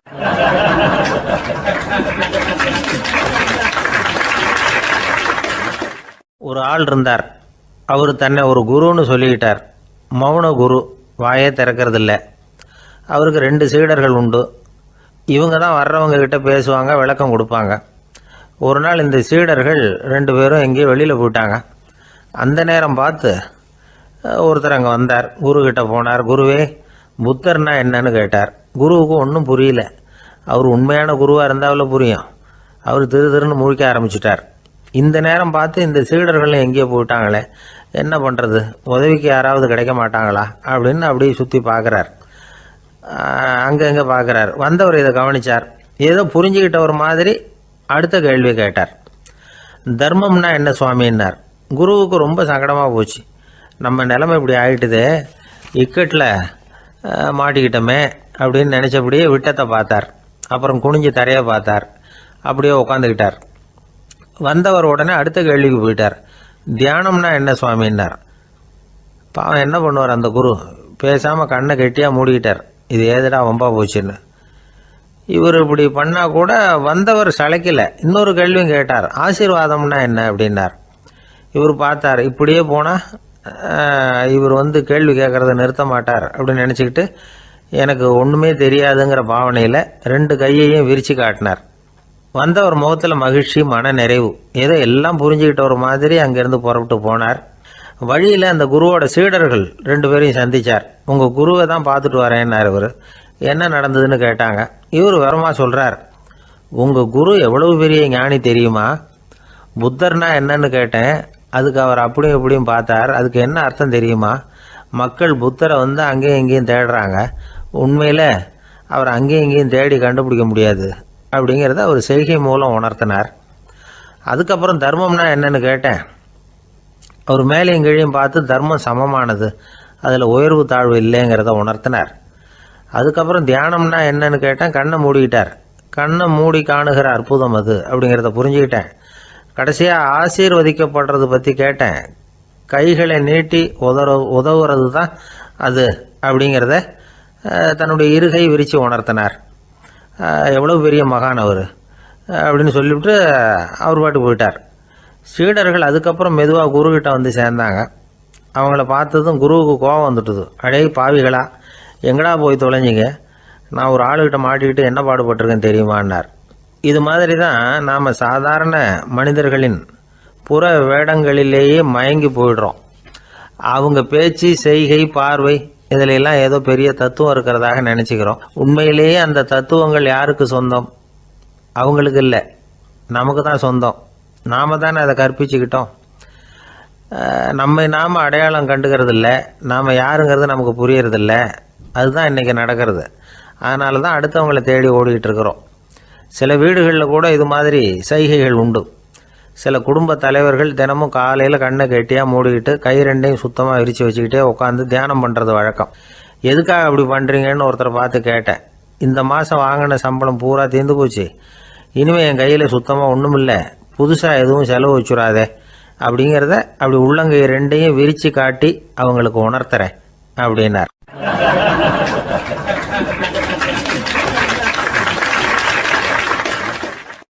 ஒருத்தன் வேகமாக ஓடி வந்தான். ஏப்பா அப்படி தலை தெறிக்க ஓடி வர்றேன்னு கேட்டேன். பின்னாடி துரத்திக்கிட்டு வருது சார் அப்படின்னா. ஏதாவது நாய் துரத்திக்கிட்டு வருது போல இருக்கு அப்படின்னு நினச்சி அவனுக்கு பின்னாடி பார்க்குறேன். கண்ணு கேட்டின தூரம் வரைக்கும் எதுவுமே தெரியல. ஏன்பா எதுவும் ஒன்றை துரத்துறது மாதிரி தெரியலையேன்னு. நல்லா பாருங்கள் சார் அப்படின்னா. பார்த்துட்டு தான் சொல்கிறேன் என்ன. இதோ பாருங்கள் சார், இதுதான் என்னை துரத்துது அப்படின்னு அவன் காட்டுறான். அவன் சுட்டி காட்டின இடத்துல பார்த்தா அங்கே அவனுடைய நிழல் தான் தெரியுது. என்னப்பா சொல்கிற அப்படின்னு சொல்லி அவனை சந்தேகமாக பார்த்தேன். அதுக்கப்புறம் தான் அவன் விவரமாக பேசினான். சார், எனக்கு என் நிழலை கண்டா பிடிக்கிறதில்ல. எப்போ பார்த்தாலும் இது என்னையே பின்தொடர்ந்து வந்துக்கிட்டு இருக்குது. இதை என்னால் சகிக்கவே முடியல. இதை என்கிட்டேருந்து பிரிக்கிறதுக்கு எவ்வளவோ முயற்சிகள்லாம் பண்ணி பார்த்துட்டேன், முடியலன்னா. அப்படி என்னென்ன முயற்சிகள் பண்ணினேன் அப்படின்னு கேட்டேன். அவன் என்னென்ன செஞ்சாங்கிறத விவரமாக சொன்னான். அவன் என்ன பண்ணியிருக்கிறான், ஒரு பெரிய குழியை தோண்டி அதில் தன்னுடைய நிழலை புதைச்சிருவோம் அப்படின்னு முடிவு பண்ணிட்டு மண்வெட்டி எடுத்துக்கிட்டு தோட்டத்து பக்கம் போயிருக்கான். ஆழமாக ஒரு குழியை தோண்டியிருக்கான். குனிஞ்சு பார்க்குறான். அந்த குழிக்குள்ளே தன்னுடைய நிழல் தெரியுது. ஆஹா, இதுதான் சமயம், நிழல் இப்போ குழிக்குள்ளே இருக்குது, மண்ணை போட்டு மூடி விடலாம் அப்படின்னு நினச்சிக்கிட்டு கொஞ்சம் மண்ணை அள்ளி போட்டான். பார்த்தா இப்போ அந்த நிழல் அந்த மண்ணுக்கு மேலே வந்து நிற்கிது. இது ஏதுடா வம்பா போச்சு அப்படின்னு அவசரமாக மண்ணை வாரி போட்டு மூடி பார்க்குறான். குழி பூராவும் மூடி விட்டு பார்க்குறான். மறுபடியும் நிழல் மேலே வந்து உட்காந்துக்கிட்டு இருக்குது. சரி, இதை குழியில் புதைக்க முடியாது அப்படின்னு முடிவு பண்ணிட்டு இதை இங்கேயே இப்படியே விட்டுட்டு ஒரே ஓட்டமாக ஓடி போடுவோம் அப்படின்னு நினச்சி எடுத்தான் ஓட்டம். அது காலை நேரம். இவன் மேற்க நோக்கி ஓடிக்கிட்டு இருக்கிறான். ஓடி ஓடி பார்க்குறான், நிழல் இவனை விட வேகமாக இவனுக்கு முன்னாடி ஓடிக்கிட்டு இருக்கு. சரி, திரும்பி ஓடி பார்ப்போம் அப்படின்னு நினச்சிக்கிட்டு அப்படியே சடார்னு திரும்பி ஓட ஆரம்பித்தான். பார்த்தான், அப்பாடா நிழலை காணலை. கொஞ்சம் தூரம் ஓடி ஒரு இடத்துல நின்று அப்படியே சாவகாசமாக திரும்பி பார்க்குறான். பின்னாடி நின்றுக்கிட்டு இருக்குது நிழல். இப்படி ஓடி வந்து தான் இங்கே நம்ம முன்னாடி நின்று தன்னுடைய அவஸ்தையை சொல்லிகிட்டு இருக்கிறான். இந்த நிழலை துரத்துறது அல்லது வெட்டி விடுறது, இதுக்கு ஏதாவது வழி இருக்கா சொல்லுங்கள் சார் அப்படிங்கிறான். நமக்கு ஒன்றும் புரியல. அந்த நேரம் பார்த்து ஒரு பெரியவர் வந்தார். அவர்கிட்ட யோசனை கேட்டோம், என்ன செய்யலாம்னு. அவர் சொன்னார், இந்த பாருப்பா, நீ அங்கேயும் எங்கேயும் ஓடாத, அப்படியே கீழே படுத்துக்கொண்டார். அது நல்ல உச்சி வேலை. அவன் அப்படியே கீழே படுத்துக்கிட்டான். இப்போ அப்படி இப்படின்னு திரும்பி பார்க்குறான், நிழலை காணலை. அவன் இப்போ தான் நிம்மதியாக இருந்தான். இப்போ அந்த பெரியவர் சொன்னார், எல்லா மனிதர்களுமே இப்படி தான் ஓடிக்கிட்டு இருக்கிறாங்க. நான் எனது அப்படிங்கிற ஆணவம் தான் அவங்கள துரத்திக்கிட்டு இருக்கு. அதை விட்டுட்டு ஓடணும்னு நினச்சாலும் அது முன்னாடி வந்து நிற்கிது. பரம்பொருளை நோக்கி ஓடுறப்போ இந்த ஆணவம் பின்னாடி வந்துவிடுது. பரிபூர்ண சரணாகதிங்கிற நிலையில் அது முழுசுமாக மறைஞ்சுவிடுது. தன்னை உணர்கிற வேலை அது. அந்த நேரம் மனிதனுக்கு விடுதலை உணர்வு ஏற்படுகிற நேரம் அது. அப்படிப்பட்ட சுதந்திர மனிதர்களாக எல்லாரும் மாறி போயிட்டாங்கன்னா இந்த உலகமே இன்பமயம் அப்படின்னு ஒரு விளக்கம் கொடுத்தார் பெரியவர். நம்மால் ஒருத்தர் வேகமாக ஓடி வந்துக்கிட்டு இருந்தான். ஏன்டா அப்படி ஓடி வர்ற அப்படின்னு கேட்டார் எதிரில் வந்தவர். ஆசை துரத்துது, அதுதான் ஓடி வர்றேன்னா. உனக்கு என்ன ஆசைன்னு கேட்டார். எனக்கு ஒன்றும் ஆசை இல்லைங்க, என்னை எப்படியாவது பிடிச்சுடணும்னு போலீஸ்காரங்களுக்கு ஆசை. அந்த ஆசை இப்போ என்னை துரத்தி பின்னாடி வந்துக்கிட்டு இருக்குது. அதுதான் தப்பிச்சு வந்துக்கிட்டு இருக்கிறேன். குறுக்க நிற்காதீங்க சார், வழியை விடுங்க அப்படின்னு சொல்லிவிட்டு வேகமாக ஓடி மறைஞ்சான்.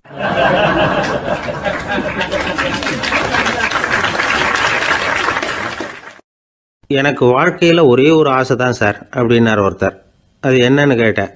ஆசைகளை ஒழிச்சுடணுங்கிறது தான் என்னோட ஆசை அப்படின்னார். இப்படி ஆசைகளை ஒழிக்க வேண்டும் அப்படிங்கிறதையே ஒரு ஆசையாக கொள்வது அபத்தம் அப்படிங்கிறார் ஒரு பெரியவர். இது மாதிரி ஆசைகளை ஒழிக்க ஆசைப்பட்டால் அந்த நோக்கம் நிறைவேறாதான். அந்த முயற்சியால் புதுசாக சில துன்பங்கள் தான் சேருமா. அதில் புதுசாக ஒரு ஆசை தலை தூக்கும் அப்படிங்கிறார் அவர். ஆசைகளை தானாக விழ வச்சுடலாம். அதுக்கு வழி என்ன தெரியுமா? எந்த ஒரு ஆசையையுமே பூரணமாக நிறைவேற்றி கொள்ள முடியாதுங்கிறத உணரணும். அதை உணர்ந்தால் ஆசைகள் தானாக விழுந்துடும். அதை விட்டுட்டு ஆசைகளை விட்டுடணுங்கிறதையே ஒரு ஆசையாக வச்சுக்கிட்டு அதுக்காக கடுமையாக முயற்சிகளையும் செஞ்சுக்கிட்டு நான் ஆசைகளை விட்டுட்டு ஞானோதயம் அடையிறதுக்கு கடுமையாக முயற்சி பண்ணிகிட்டு இருக்கிறேன் சார் அப்படின்னு சொல்லிக்கிட்டு இருந்தால் எந்த காலத்துலேயும் ஞானோதயம் வரப்போகிறதில்ல. அதுக்கு பதிலாக துன்பந்தான் சேரும் அப்படிங்கிறது அவரோட கருத்து. எந்த ஒரு ஆசையையும் பூரணமாக நிறைவேற்றி கொள்ள முடியாது அப்படிங்கிறத உணரணும். ஒரு ராஜா, அவர் மனசில் அமைதி இல்லை, எப்பவும் கஷ்டப்பட்டுக்கிட்டே இருந்தார். இந்த துன்பத்தை போக்குறதுக்கு பல வழிகளில் என்னென்னமோ முயற்சியெல்லாம் பண்ணி பார்த்தார். ஒன்றும் சரியாக வரல. கடைசியாக ஒரு காரியம் பண்ணார். அதாவது ஒரு வேதாந்தியை தேடிட்டு போனார். அவரை பார்த்து கேட்டார், ஐயா, என்னுடைய துன்பங்கள்லேருந்து நான் விடுபடணும், அதுக்கு சுலபமாக ஏதாவது ஒரு வழி இருந்தால் சொல்லுங்களேன் அப்படின்னு கேட்டுக்கிட்டார். அதுக்கு அந்த வேதாந்தி சொன்னார், அதுக்கு ஒரு வழி சொல்கிறேன், அது மாதிரி செய். அதாவது உன்னுடைய ராஜ்யத்துக்குள்ள போதுங்கிற மனசோட வாழ்கிற ஒருத்தனை கண்டுபிடிக்கணும். அப்படி கண்டுபிடிச்சி அவனுடைய சட்டையை வாங்கி நீ போட்டுக்கணும். அப்படி போட்டுக்கிட்டா உன்னுடைய துன்பம் தேர்ந்துடும் அப்படின்னார். உடனே ராஜாவுக்கு ரொம்ப மகிழ்ச்சி. அரண்மனையில் இருந்த அத்தனை பேரையும் ஆளுக்கு ஒரு பக்கமாக அனுப்புனார், தேட சொன்னார். போதுங்கிற மனசுடைய ஒருத்தனை கண்டுபிடிச்சி கொண்டுகிட்டு வாங்க அப்படின்னார். எங்கெங்கேயோ தேடி கடைசியாக ஒரு ஆளை கண்டுபிடிச்சாங்க. அவன் போதுங்கிற மனசோடு இருக்கிறவன் தான். ஆனால் அவன்கிட்ட சட்டை எதுவும் இல்லை. இடையில கட்டியிருக்கிற துண்டே போதுங்கிற மனசோடு அவன் வாழ்ந்துக்கிட்டு இருக்கிறான். சட்டை இருந்தாவில் ராஜா வாங்கி மாட்டிக்க முடியும். அந்த வேதாந்தி ஏன் அப்படி சொன்னாருங்கிறதுக்கான அர்த்தம் இப்போ தான் ராஜாவுக்கு புரிஞ்சுதான். இது வரைக்கும் சொன்னதெல்லாம் ஞான மார்க்கத்தை தேடிக்கிறவனுக்கான உள்ள தகவல். இப்போ இன்னைக்கு இளைஞர்கள் இதை கேட்டுவிட்டு நமக்கு ஆசையே வேணாம் அப்படின்னு முடிவு பண்ணிவிட்டா வாழ்க்கையில் முன்னேறவே முடியாது. நம்முடைய முயற்சிக்கு ஆசை தான் தூண்டுகோல். அதனால் இந்த ஆசையையும் அந்த ஆசையையும் போட்டு குழப்பிக்கக்கூடாது. ஆனால் ஒன்று, பேராசை நமக்கு தேவையில்லை. நாம் படுற ஆசையிலேயும் ஒரு நியாயம் இருக்கணும். ஏன்னா நம்மளில் சில பேர் நீங்கள் தான் சார் சொன்னீங்க, அதனால தான் ஆசைப்பட்டேன், அரை தான் கிடச்சிது மிச்சம் அப்படிம்பாங்க கன்னத்தை தடவிக்கிட்டே. அதனால் இப்போல்லாம் எந்த தகவலை சொன்னாலும் ரொம்ப எச்சரிக்கையாக இருக்க வேண்டியிருக்குது. ஒரு ஆள் ஒரு கடை வச்சு வியாபாரம் பண்ணிகிட்டு இருந்தான். அவனுக்கு ரொம்ப பேராசை, நிறைய பணம் சேர்க்கணும்னு. திடீர்னு ஒரு நாள் அவனுக்கு உடம்பு ரொம்ப சுகம் இல்லாமல் போயிட்டுது. இனிமேல் பிழைக்கிறது கஷ்டங்கிற நிலைமை. மரணப்படுகையில் இருக்கிறான். சொந்தக்காரங்கள்லாம் சுற்றி உட்காந்துருக்குறாங்க. இவன் மெதுவாக கண்ணை திறந்து பார்க்குறான். என் வீட்டுக்காரி எங்கேன்னா, இதோ இருக்கேன் அப்படின்னாங்க அந்த அம்மா. பசங்கள்லாம் எங்கேங்கிறான். இதோ பக்கத்தில் தான் நின்றுக்கிட்டு இருக்கிறோங்கிறாங்க. பொண்ணுங்க எங்கேங்கிறான். எல்லாம் இங்கே தான் இருக்கிறோம் அப்படிங்கிறாங்க. எல்லாம் இங்கே தான் பக்கத்தில் தான் இருக்கோம், நீங்கள் கவலைப்படாதீங்கன்னு சொல்கிறாங்க எல்லாம். அவன் மெதுவாக கஷ்டப்பட்டு வாயை திறந்து, அட பாவிங்களா, எல்லாரும் இங்கே இருந்தால் அங்கே கடையை யார் கவனிக்கிறது அப்படின்னானா.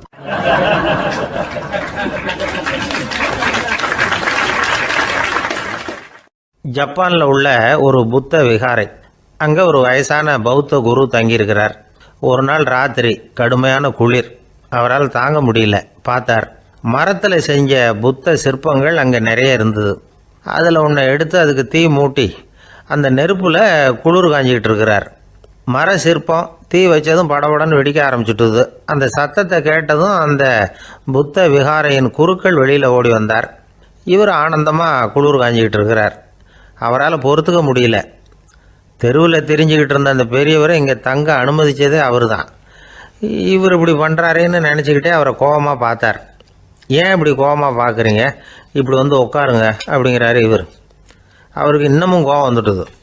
எங்கள் கடவுளை எரிச்சுட்டீங்களே அப்படின்னு சத்தம் போட்டாராம். அப்படியா அப்படின்னு கேட்டுக்கிட்டே அந்த சாம்பலை கிளறினார் இவர். என்ன செய்கிறீங்கன்னு கேட்டிருக்காரு அவர். நான் எலும்புகளை தேடுறேன்னாராம். நீங்கள் ஒரு பைத்தியம், இது ஒரு மர சிற்பம், இதில் எலும்புகள் கிடையாது அப்படின்னாராம். அவருக்கு கோபம் வந்துட்டுது. உடனே வெளியில் போங்கன்னு கத்தியிருக்கார். வெளியில் தள்ளி கதவையும் சாத்தி விட்டாராம். மறுநாள் காலையில் கதவை திறந்து பார்த்தா அந்த வயசான பெரியவர் ஒரு மயில்கல் மேலே சில காட்டு பூக்களை வச்சு புத்தம் சரணம் கச்சாமின்னு சொல்லிக்கிட்டே இருக்கிறார். இவருக்கு சந்தேகமாக போட்டுது. கிட்ட போனார். என்ன செஞ்சுக்கிட்டு இருக்கீங்கன்னு கேட்டார். இது என்னுடைய காலை நேர பிரார்த்தனைனாராம். நிஜமாகவே நீங்கள் ஒரு பைத்தியமாக தான் இருக்கணும், ஏன்னா அது ஒரு மயில்கல் அப்படின்னாராம். இப்போ அந்த பெரியவர் சொன்னாராம், நீங்கள் ஒரு மரத்தை புத்தராக நினைக்கும் பொழுது நான் ஏன் ஒரு மயில்கல்ல புத்தராக நினைக்கக்கூடாது? நான் புத்தரை எரிக்கலாம், ஏன்னா அவரை நான் நேசிக்கிறேன். அந்த சிற்பம் மரத்தால் ஆனதுங்கிறது எனக்கு தெரியும். நான் ஒரு மயில்கல்லை தொழலாம், ஏன்னா அது எனது பூக்களை தாங்குது. நான் இந்த மயில்கல்லுக்குள்ளே மறைஞ்சிருக்கிற புத்தரை பார்க்குறேன். யாராவது ஒரு சிற்பி இதை சிலையாக்கினாதான் நீங்கள் புத்தரை பார்க்க முடியும். அன்னைக்கு ரொம்ப குளிராக இருந்தது. நான் எனக்குள்ளே இருக்கிற புத்தரையும் பாதுகாக்கணும். உள்ளே இருக்கிற புத்தரை காப்பாற்றுறதுக்காக வெளியில் உள்ள புத்தரை எரிக்கலாம், அதில் ஒன்றும் தப்பு இல்லை. அது அவருடைய போதனையிலேயே இருக்குது. உனக்குள் ஜோதியாக இரு அப்படிங்கிறது அவருடைய போதனை. என்னுடைய புத்தர் குளிரில் நடுங்கிட்டு இருந்தார். அந்த மர சிற்பங்கள் வெயில் மழையில் உணர்ச்சி இல்லாமல் இருந்தது, அதனால் அப்படி பண்ணினேன். ஆனால் நீங்கள் என்ன பண்ணீங்க? நான் ஒரு மர புத்தரை எரிச்சதுக்காக உயிருள்ள புத்தரை வெளியில் தள்ளி கதவை சாத்தினீங்க அப்படின்னாராம் அந்த பெரியவர். உண்மையான பக்திங்கிறது இதுதான். அதாவது உனக்குள் ஜோதியாக இரு அப்படின்னு புத்தர் சொன்னார் இல்லையா, அது மாதிரி தனக்குள் ஜோதியாக இருக்கிற இந்த காலத்து ஆசாமிகள் நிறைய பேர் உண்டு. எப்பவும் போதையிலேயே இருக்கிறவங்க. ஒரு நாள் நடு ராத்திரி ஒரு மது கடையில் ஒரு ஆள் அங்குள்ள சிப்பந்திகள் கிட்ட கேட்டுக்கிட்டு இருக்கிறான். மறுபடியும் இந்த கடை எப்போ திறப்பாங்கன்னு கேட்டானா. நாளைக்கு காலையில் 8 மணிக்கு திறப்பாங்க அப்படின்னு நானும் அங்கே இருந்த ஆள். அவன் திருப்பி திருப்பி அதையே கேட்டுக்கிட்டு இருக்கான். இவனுக்கு பதில் சொல்லி சொல்லி அழுத்து போச்சு. அதான் சொல்கிறேன் ஐயா, நாளைக்கு காலையில் வா அப்படின்னாங்களாம். அதுக்கு இவன், நான் வர்றதுக்காக கேட்கலையா, நேத்திக்கு வந்தவன் உள்ளேயே மாட்டிக்கிட்டேன், வெளியில போறதுக்காக கேட்டேன் அப்படின்னு நானும்.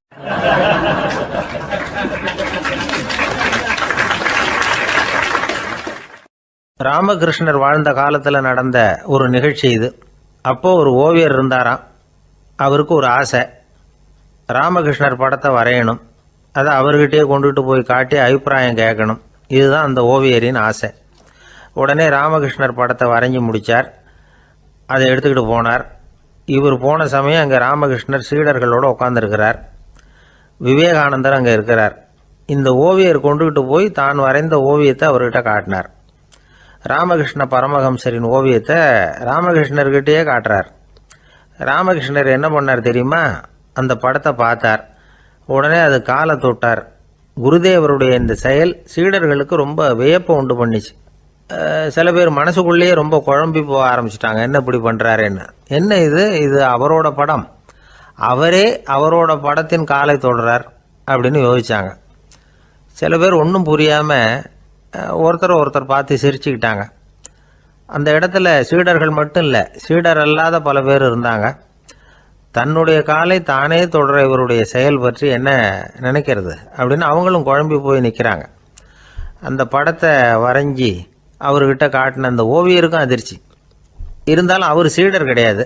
அதனால் கொஞ்சம் துணிச்சலை வரவழைச்சிக்கிட்டு கேட்டார், என்னங்க இது, என்னால் என்னுடைய கண்களையே நம்ப முடியல, இது உங்கள் சொந்த உருவப்படம், நீங்கள் உங்கள் சொந்த கால்களையே தொடுறீங்க, இது எங்களுக்கு கொஞ்சம் சங்கடமாக இருக்குதே அப்படின்னார். ராமகிருஷ்ணரின் கண்களில் ஆனந்த கண்ணீர் வழிஞ்சுதான். அவர் சொன்னாராம், இது என்னோட படம்ங்கிறது எனக்கு தெரியும், ஆனால் இது என்னோட படம்ங்கிறதுனால நான் இதோட காலை தொடலை. நீ என்னுடைய சமாதி நிலையை இந்த படத்தில் படம் பிடிச்சி காட்டியிருக்கிற, அதனால் அதோட காலை தொடறேன். சமாதி நிலையில் யார் இருந்தாலும், அது என்னுடைய படமாக இருந்தாலும் சரி அல்லது வேறு யாருடைய படமாக இருந்தாலும் சரி, படம் யாருதுங்கிறது முக்கியம் இல்லை. இதில் எது முக்கியம்னா அது தன்னை உணர்ந்த ஒரு உணர்நிலையின் படம். அப்படி இருக்கிறப்போ அதோட காலை நான் தொடணும். அதுக்கு நீங்கள் எல்லாரும் ஏன் சங்கடப்படுறீங்கன்னு எனக்கு தெரியல அப்படின்னாராம். இப்போ தான் அங்கே இருந்த சீடர்களுக்கும் மற்றவங்களுக்கும் விவரம் புரிஞ்சுதான். இதுக்கு முன்னாடி யாரும் செய்யாததை இவர் செஞ்சிருக்கிறார், ஆனால் அவருடைய காரணம் ரொம்ப நியாயமானது அப்படிங்கிறத உணர்ந்தாங்களாம். இதுவரைக்கும் ஆன்மீகத்தில் சமாதி நிலை, அதாவது தன்னை உணர்ந்த நிலை பற்றி புரிஞ்சுக்கிட்டோம். இல்லறத்தில் ஏற்படக்கூடிய சமாதி நிலை பற்றி உங்களுக்கு தெரியுமா? ஒரு அம்மா டாக்டர்கிட்ட வந்து சொன்னாங்களாம், டாக்டர், என் வீட்டுக்காரருக்கு உடம்புல ஏதோ கோளாறுன்னு நினைக்கிறேன், நான் எவ்வளவு நேரம் பேசினாலும் காதில் விழாதது மாதிரி உட்காந்துருக்கிறார் அப்படின்னாங்களாம். அதுக்கு அந்த டாக்டர் சொன்னாராம், அம்மா, அது உடம்பு கோளாறு இல்லை, அது ஒரு பெரிய திறமை அப்படின்னாராம்.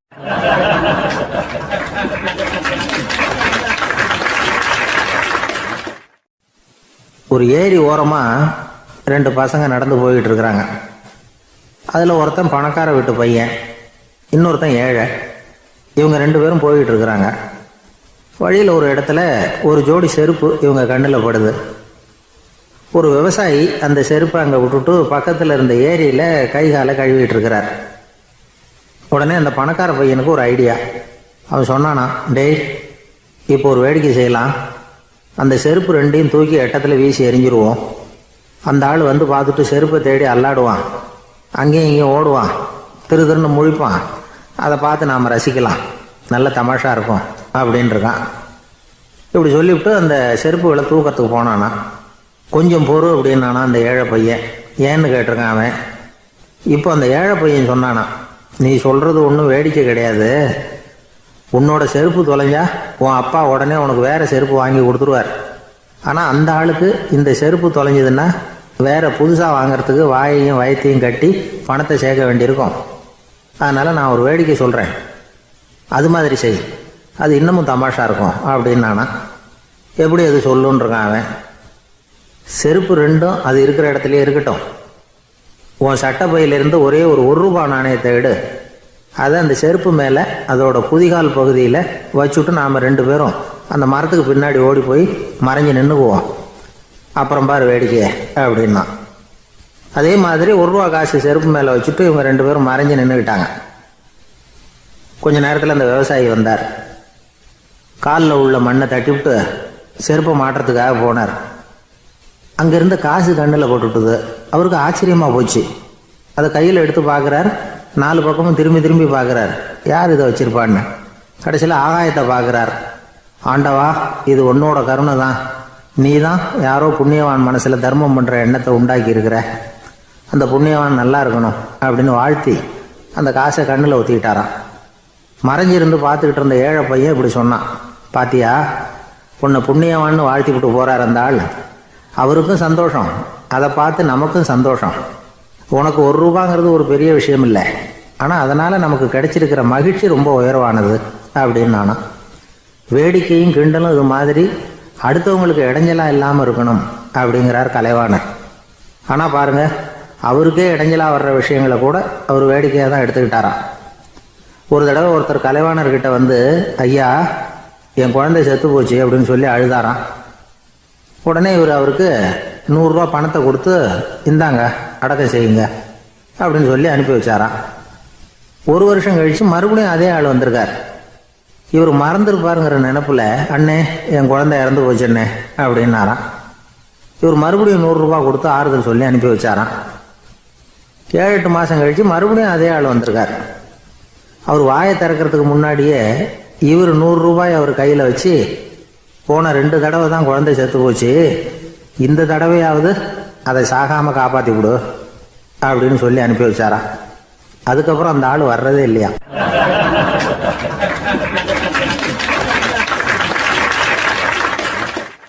ஒரு ரயில் வேகமாக போயிட்டு இருக்கு. அது ஒரு ரயில்வே ஸ்டேஷனில் கொஞ்ச நேரம் நின்றுது. அப்போ அதில் ஒரு ஆள் ஏறினார். தலையில் ஒரு மூட்டையை வச்சுருந்தார். மூட்டையை தலையில் சுமந்துக்கிட்டே உள்ளே வந்தார். மூட்டையை தலையில் சுமந்துக்கிட்டே ஒரு இடத்துல உட்காந்தார். ரயில் மறுபடியும் புறப்பட்டது. இவர் தன் தலையில் இருந்த மூட்டையை கீழே இறக்கி வைக்கணும்ல, வைக்கல, சுமந்துக்கிட்டே வரார். எதிரில் உட்காந்துருந்தவர் கேட்டார், ஏங்க, ஏன் இப்படியே உட்காந்துருக்குறீங்க தலையில் மூட்டையை வச்சுக்கிட்டு? மூட்டையை கீழே இறக்கி வைக்கலாமே அப்படின்னார். வேணாங்க, பாவம், தலையில் இருக்கிற மூட்டையை இறக்கி ரயிலில் வச்சா ரயிலுக்கு பாரம் அதிகமாக இருக்கும் அப்படின்னார் அவர். இப்படி ஒரு ஆளை பார்த்தா நமக்கு சிரிப்பு தான் வரும். ஏன்னா ரயிலுங்கிறது அந்த மூட்டையையும் சேர்த்து சுமந்துக்கிட்டு தான் போகுது.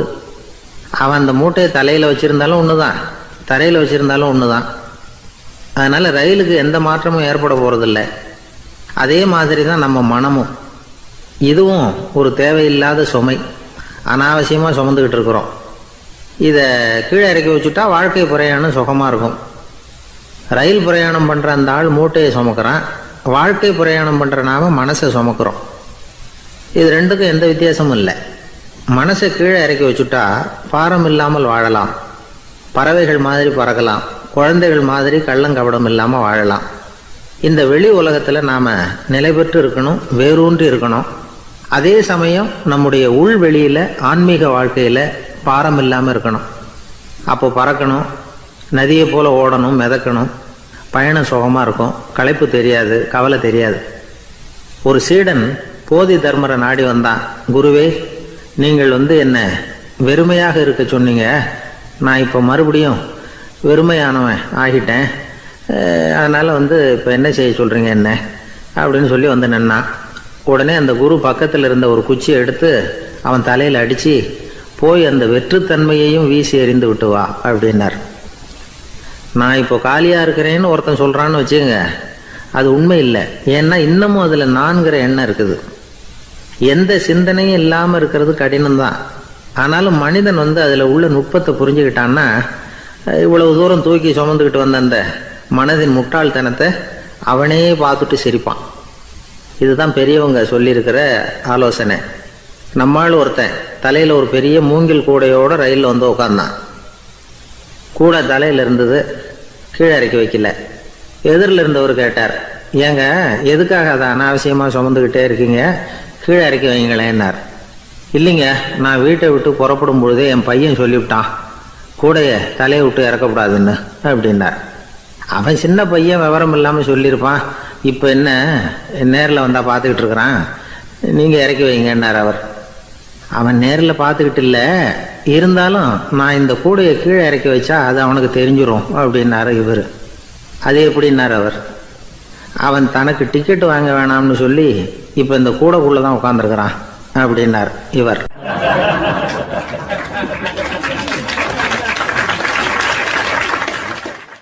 எனக்கு தெரிஞ்ச ஒருத்தர் இருக்கார். அவர் ஒரு பெரிய காவல்துறை அதிகாரி, ரொம்ப கண்டிப்பானவர். அவரை கண்டாவே எல்லாரும் பயப்படுவாங்க. அப்படிப்பட்டவர் வீட்டுக்கு போனால் அப்படியே அடியோட மாறிடுவார். அங்கே போய் பார்த்தீங்கன்னா குழந்தைகளோட குழந்தையா அவர் விளையாடிட்டு இருப்பார். அலுவலக சமயத்தில் பார்த்தீங்கன்னா குதிரை முதுகில் அவர் உட்காந்துருப்பார். வீட்டில் பார்த்தீங்கன்னா அவர் முதுகில் குழந்தை உட்காந்துருக்கும். அவர் குதிரை மாதிரி போயிட்டு இருப்பார். இது எப்படிங்க முடியுது உங்களால் அப்படின்னு கேட்டாங்க. அது ஒன்றும் இல்லை, இங்கே வீட்டுக்கு வந்த உடனே என்னோட மனசை தனியாக எடுத்து வச்சிருவேன் அப்படின்னார். அது என்னங்க உங்கள் சட்டப்பயிலியாக இருக்குது மனசு, அது தனியாக எடுத்து வைக்கிறதுக்கு அப்படின்னு கேட்டாங்க. அப்படி இல்லைங்க, இது ஒரு பயிற்சி, மனப்பயிற்சி, அவ்வளவுதான் அப்படின்னார். இப்படி சமயம் பார்த்து மனசை தனியாக வச்சுவிட தெரிஞ்சவங்க வாழ்க்கையில் எப்பவும் உற்சாகமாக இருப்பாங்க அப்படிங்கிறது பெரியவங்க கருத்து. ஒரு டாக்டர் ஆஸ்பத்திரியில் இருக்கிற வரைக்கும் டாக்டராக இருக்கலாம். அவர் மனைவிகிட்டையும் அவர் டாக்டராக இருக்க வேண்டிய அவசியம் இல்லை. ஒரு வக்கீல் கோர்ட்டில் இருக்கிற வரைக்கும் வக்கீலாக இருக்கலாம். வீட்டுக்கு வந்ததுக்கு அப்புறமும் வக்கீலாக இருக்க வேண்டிய அவசியம் கிடையாது. வீட்டில் குழந்தைகள்கிட்ட விளையாடும் பொழுதும் அதுகள்கிட்ட ஃபீஸு கேட்டுக்கிட்டு இருக்கக்கூடாது. நாம் எப்படி இருக்கணும்னு பெரியவங்க சொல்கிறாங்கன்னா, மனசோட சேரக்கூடாதான். அப்படி சேராமல் வாழ்க்கையை கவனிக்கணுமா. மனசை அப்படியே தனியாக எடுத்து பக்கத்தில் வச்சுடணும். அப்படின்னா அதை அப்படியே தூக்கி எறிஞ்சுடு அப்படின்னு அர்த்தம் இல்லை. ஏன்னா மனசுங்கிறது நமக்கு உபயோகப்படக்கூடிய ஒன்று தான். எப்போ எப்போ அது தேவையோ அப்பப்போ எடுத்து உபயோகப்படுத்திக்கணும். தேவைப்படுறப்போ எடுத்து கண்ணாடியை மாட்டிக்கிறோம்ல, படிக்கும் பொழுது கண்ணாடி தேவைப்படுது, எடுத்து மாட்டிக்கிறோம் இல்லையா, அது மாதிரி கணக்கு போடுறதுக்கு மனசு தேவை. கடைக்கு போய் ஒரு பொருள் வாங்குகிறோம், காசு கொடுக்குறோம், மீதி சில்லறை சரியாக இருக்கா அப்படின்னு எண்ணி பார்த்து வாங்க வேண்டியிருக்கு. அந்த சமயத்தில் மனசை எடுத்து தனியாக வச்சுட்டேன் அப்படின்னு சொல்லிட்டு இருக்கக்கூடாது. பரீட்சைக்கு படிக்க வேண்டியிருக்குது, படித்ததையெல்லாம் அப்படியே நினைவில் வச்சுக்க வேண்டியிருக்கு. அந்த சமயத்தில் மனசை தூக்கி எறிஞ்சுட்டேன் சார் அப்படின்னு சொல்லிட்டு இருக்கக்கூடாது. அப்படி சொன்னால் பரீட்சை நம்மளை தூக்கி எறிஞ்சிடும். அதனால் தேவைப்படுறப்போ மனசை உபயோகப்படுத்தணும், தேவையில்லாதப்போ அதை தனியாக ஓய்வு எடுத்துக்க விட்டுடணும். இப்படி நாம் பழக்கப்படுத்திக்கிட்டா வாழ்க்கைங்கிறது நமக்கு புதுசாக தெரியுமா. மனசுக்கும் ஒரு சக்தி கிடைக்கும். எந்திரங்களுக்கு ஓய்வு கொடுக்குற மாதிரி மனசுக்கும் ஓய்வு கொடுக்கணும், இல்லைன்னா அது களைச்சி போயிடும். குழந்தைகள் மனசை சுமந்துக்கிட்டு இருக்கிறது இல்லை. இது முதியவர்கள் குழந்தைகள்கிட்ட இருந்து கற்றுக்க வேண்டிய ஒரு பாடம். ஆனாலும் இந்த கால குழந்தைகள்கிட்ட ரொம்ப எச்சரிக்கையாக இருக்க வேண்டியிருக்கு. ஒரு தாத்தாவும் பேரனும் விளையாடிக்கிட்டு இருக்கிறாங்க. தாத்தா, எனக்கு சைக்கிள் ஓட்ட கற்றுக் கொடு அப்படிங்கிறான் பேரன்.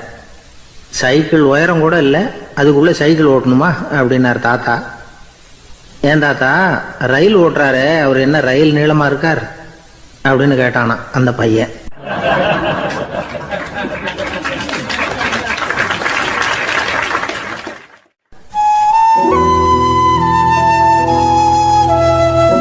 இருக்கிறாங்க. அந்த வழியாக போகிறவங்க வர்றவங்கெல்லாம் அந்த இடத்துல நின்று அது என்ன மண்டபம் அப்படின்னு விசாரிக்க ஆரம்பித்தாங்க. அந்த அப்பாவும் பிள்ளையும் தான் வர்றவங்களுக்கெல்லாம் விவரம் சொல்லிகிட்டு இருக்கிறாங்க. அதாவது இந்த இடத்துல ஒரு பெரிய மகான் சமாதி ஆயிருக்கார், அவர் சமாதியான இடத்துல இந்த நினைவு மண்டபத்தை கட்டியிருக்கிறோம் அப்படின்னாங்க. ஊர் பூரா இந்த செய்தி பரவிச்சு. நிறைய பேர் அந்த இடத்த தேடி வர ஆரம்பித்தாங்க. இங்கே கொஞ்சம் நேரம் உட்காந்துட்டு போனால் மனசுக்கு ஒரு நிம்மதி கிடைக்கிது அப்படின்னாங்க. அங்கே இருந்த உண்டியலில் நிறைய காசு போட்டுட்டு போகிறாங்க. பணம் கிடுகிடுன்னு நிறைய சேர ஆரம்பிச்சிட்டுது. பணம் நிறைய சேர்ந்த உடனே அந்த அப்பாவுக்கும் பிள்ளைக்கும் தகராறு வந்துட்டுது. பணம் சேர்ந்தாலே சொத்து தகராறு வரத்தானே செய்யும், அது மாதிரி வந்துட்டுது. பையன் அடிக்கடி நிறைய பணம் கேட்க ஆரம்பித்தான். அப்பா பார்த்தார், யோசனை பண்ணார், ஒரு முடிவுக்கு வந்தார். ஒரு நாள் பையனை கூப்பிட்டார். இதை பாருப்பா, நமக்குள்ள தகராறு வேணாம். அப்பாவும் பிள்ளையும் இப்படி சண்டை போட்டுக்கிட்டா பார்க்குறவங்க தப்பாக நினைப்பாங்க. அதனால் நமக்குள்ளே சமரசமாக இதை தீர்த்துக்குவோம், என்ன சொல்கிற அப்படின்னார் அப்பா. சரின்னு நான் பையன். உடனே அந்த அப்பா என்ன பண்ணார் தெரியுமா, மகன்கிட்ட கொஞ்சம் பணத்தை கொடுத்தார். தன்கிட்ட இருந்த ஒரு கழுதையையும் கொடுத்தார். இதை வச்சு நீ பொழைச்சிக்கோ அப்படின்னு சொல்லி அனுப்பி வச்சுட்டார். மகன் அந்த கழுதையை இழுத்துக்கிட்டு அடுத்த ஊருக்கு போனான். வழியிலே அந்த கழுதை செத்து போச்சு. உடனே என்ன பண்ணலாம்னு யோசனை பண்ணான். ஒரு ஐடியா வந்தது. அந்த கழுதையை ஒரு சாலை ஓரமாக புதைச்சான். கையில் இருந்த பணத்தை வச்சு அந்த இடத்துல ஒரு கல் மண்டபம் கட்டினான். அந்த வழியாக 2 பேர் வந்தாங்க. இது என்ன மண்டபம்னு விசாரித்தாங்க. இந்த இடத்துல ஒரு பெரிய மகான் சமாதி ஆயிருக்கிறார் அப்படின்னா. இந்த செய்தி ஊர் பூரா பரவ ஆரம்பிச்சுட்டுது. நிறைய பேர் வந்து போக ஆரம்பித்தாங்க. இங்கே வந்தால் மனசுக்கு ஒரு பெரிய நிம்மதி கிடைக்குது அப்படின்னு வேற சொல்ல ஆரம்பித்தாங்க. வர வர கூட்டம் அதிகமாக வர ஆரம்பிச்சுட்டுது. உண்டியலில் பணம் நிறைய சேர்ந்துட்டுது. நகையெல்லாம் கூட கழட்டி காணிக்கையாக போட ஆரம்பிச்சிட்டாங்க. அப்பாவை விட மகன் பெரிய ஆளாயிட்டான். இதை கேள்விப்பட்டார் அப்பா. பையனை பார்த்துட்டு வரலாம்னு ஒரு நாள் புறப்பட்டு வந்தார். பையன் ஓஹோன்னு இருக்கிறான். பங்களா, காரு எல்லாம் வந்துட்டுது. எப்படிடா இந்த அளவுக்கு ஆனே அப்படின்னு விசாரிச்சார். அப்பா, எல்லாம் உங்கள் ஆசீர்வாதம் தான். நீங்கள் கொடுத்த மூலதனத்தை வச்சு தான் இவ்வளவும் சம்பாதிச்சேன் அப்படின்னு நான் பையன். அது எப்படிறான்னு விசாரிச்சார். அப்பா, நீங்கள் ஒரு கழுத குட்டியும் கொஞ்சம் பணமும் என்கிட்ட கொடுத்து அனுப்பி வச்சிங்க. அதை எடுத்துக்கிட்டு வந்தேன். வர்ற வழியில் அந்த கழுதை செத்து போச்சு. உடனே யோசனை பண்ணேன். அந்த கழுதையை இந்த இடத்துல புதைச்சேன். கையில் இருந்த பணத்தை வச்சு மண்டபம் கட்டினேன். மகான் ஒருத்தர் சமாதி ஆயிருக்கார் அப்படின்னு வதந்தியை கிளப்பி விட்டேன். ஜனங்கள்லாம் ஏமாந்து போய் காசை கொண்டாந்து போட ஆரம்பிச்சிட்டாங்க. நான் பொழைச்சிக்கிட்டு இருக்கிறேன் அப்படின்னா. இப்போதான்டா நீ என் புள்ள அப்படின்னு சொல்லி சந்தோஷப்பட்டாரான் அந்த அப்பா. ஏன் அப்படி சொல்கிறீங்கன்னு கேட்டிருக்கான் பையன். கழுத குட்டியை புதைச்சி மண்டபம் கட்டியிருக்கிற நீ, ஏற்கனவே நம்ம ஊரில் நாம் கட்டியிருக்கிறோமே மண்டபம், அது இந்த கழுதையோட அம்மாவை புதைச்ச இடம். மகான் சமாதி ஆயிருக்காருன்னு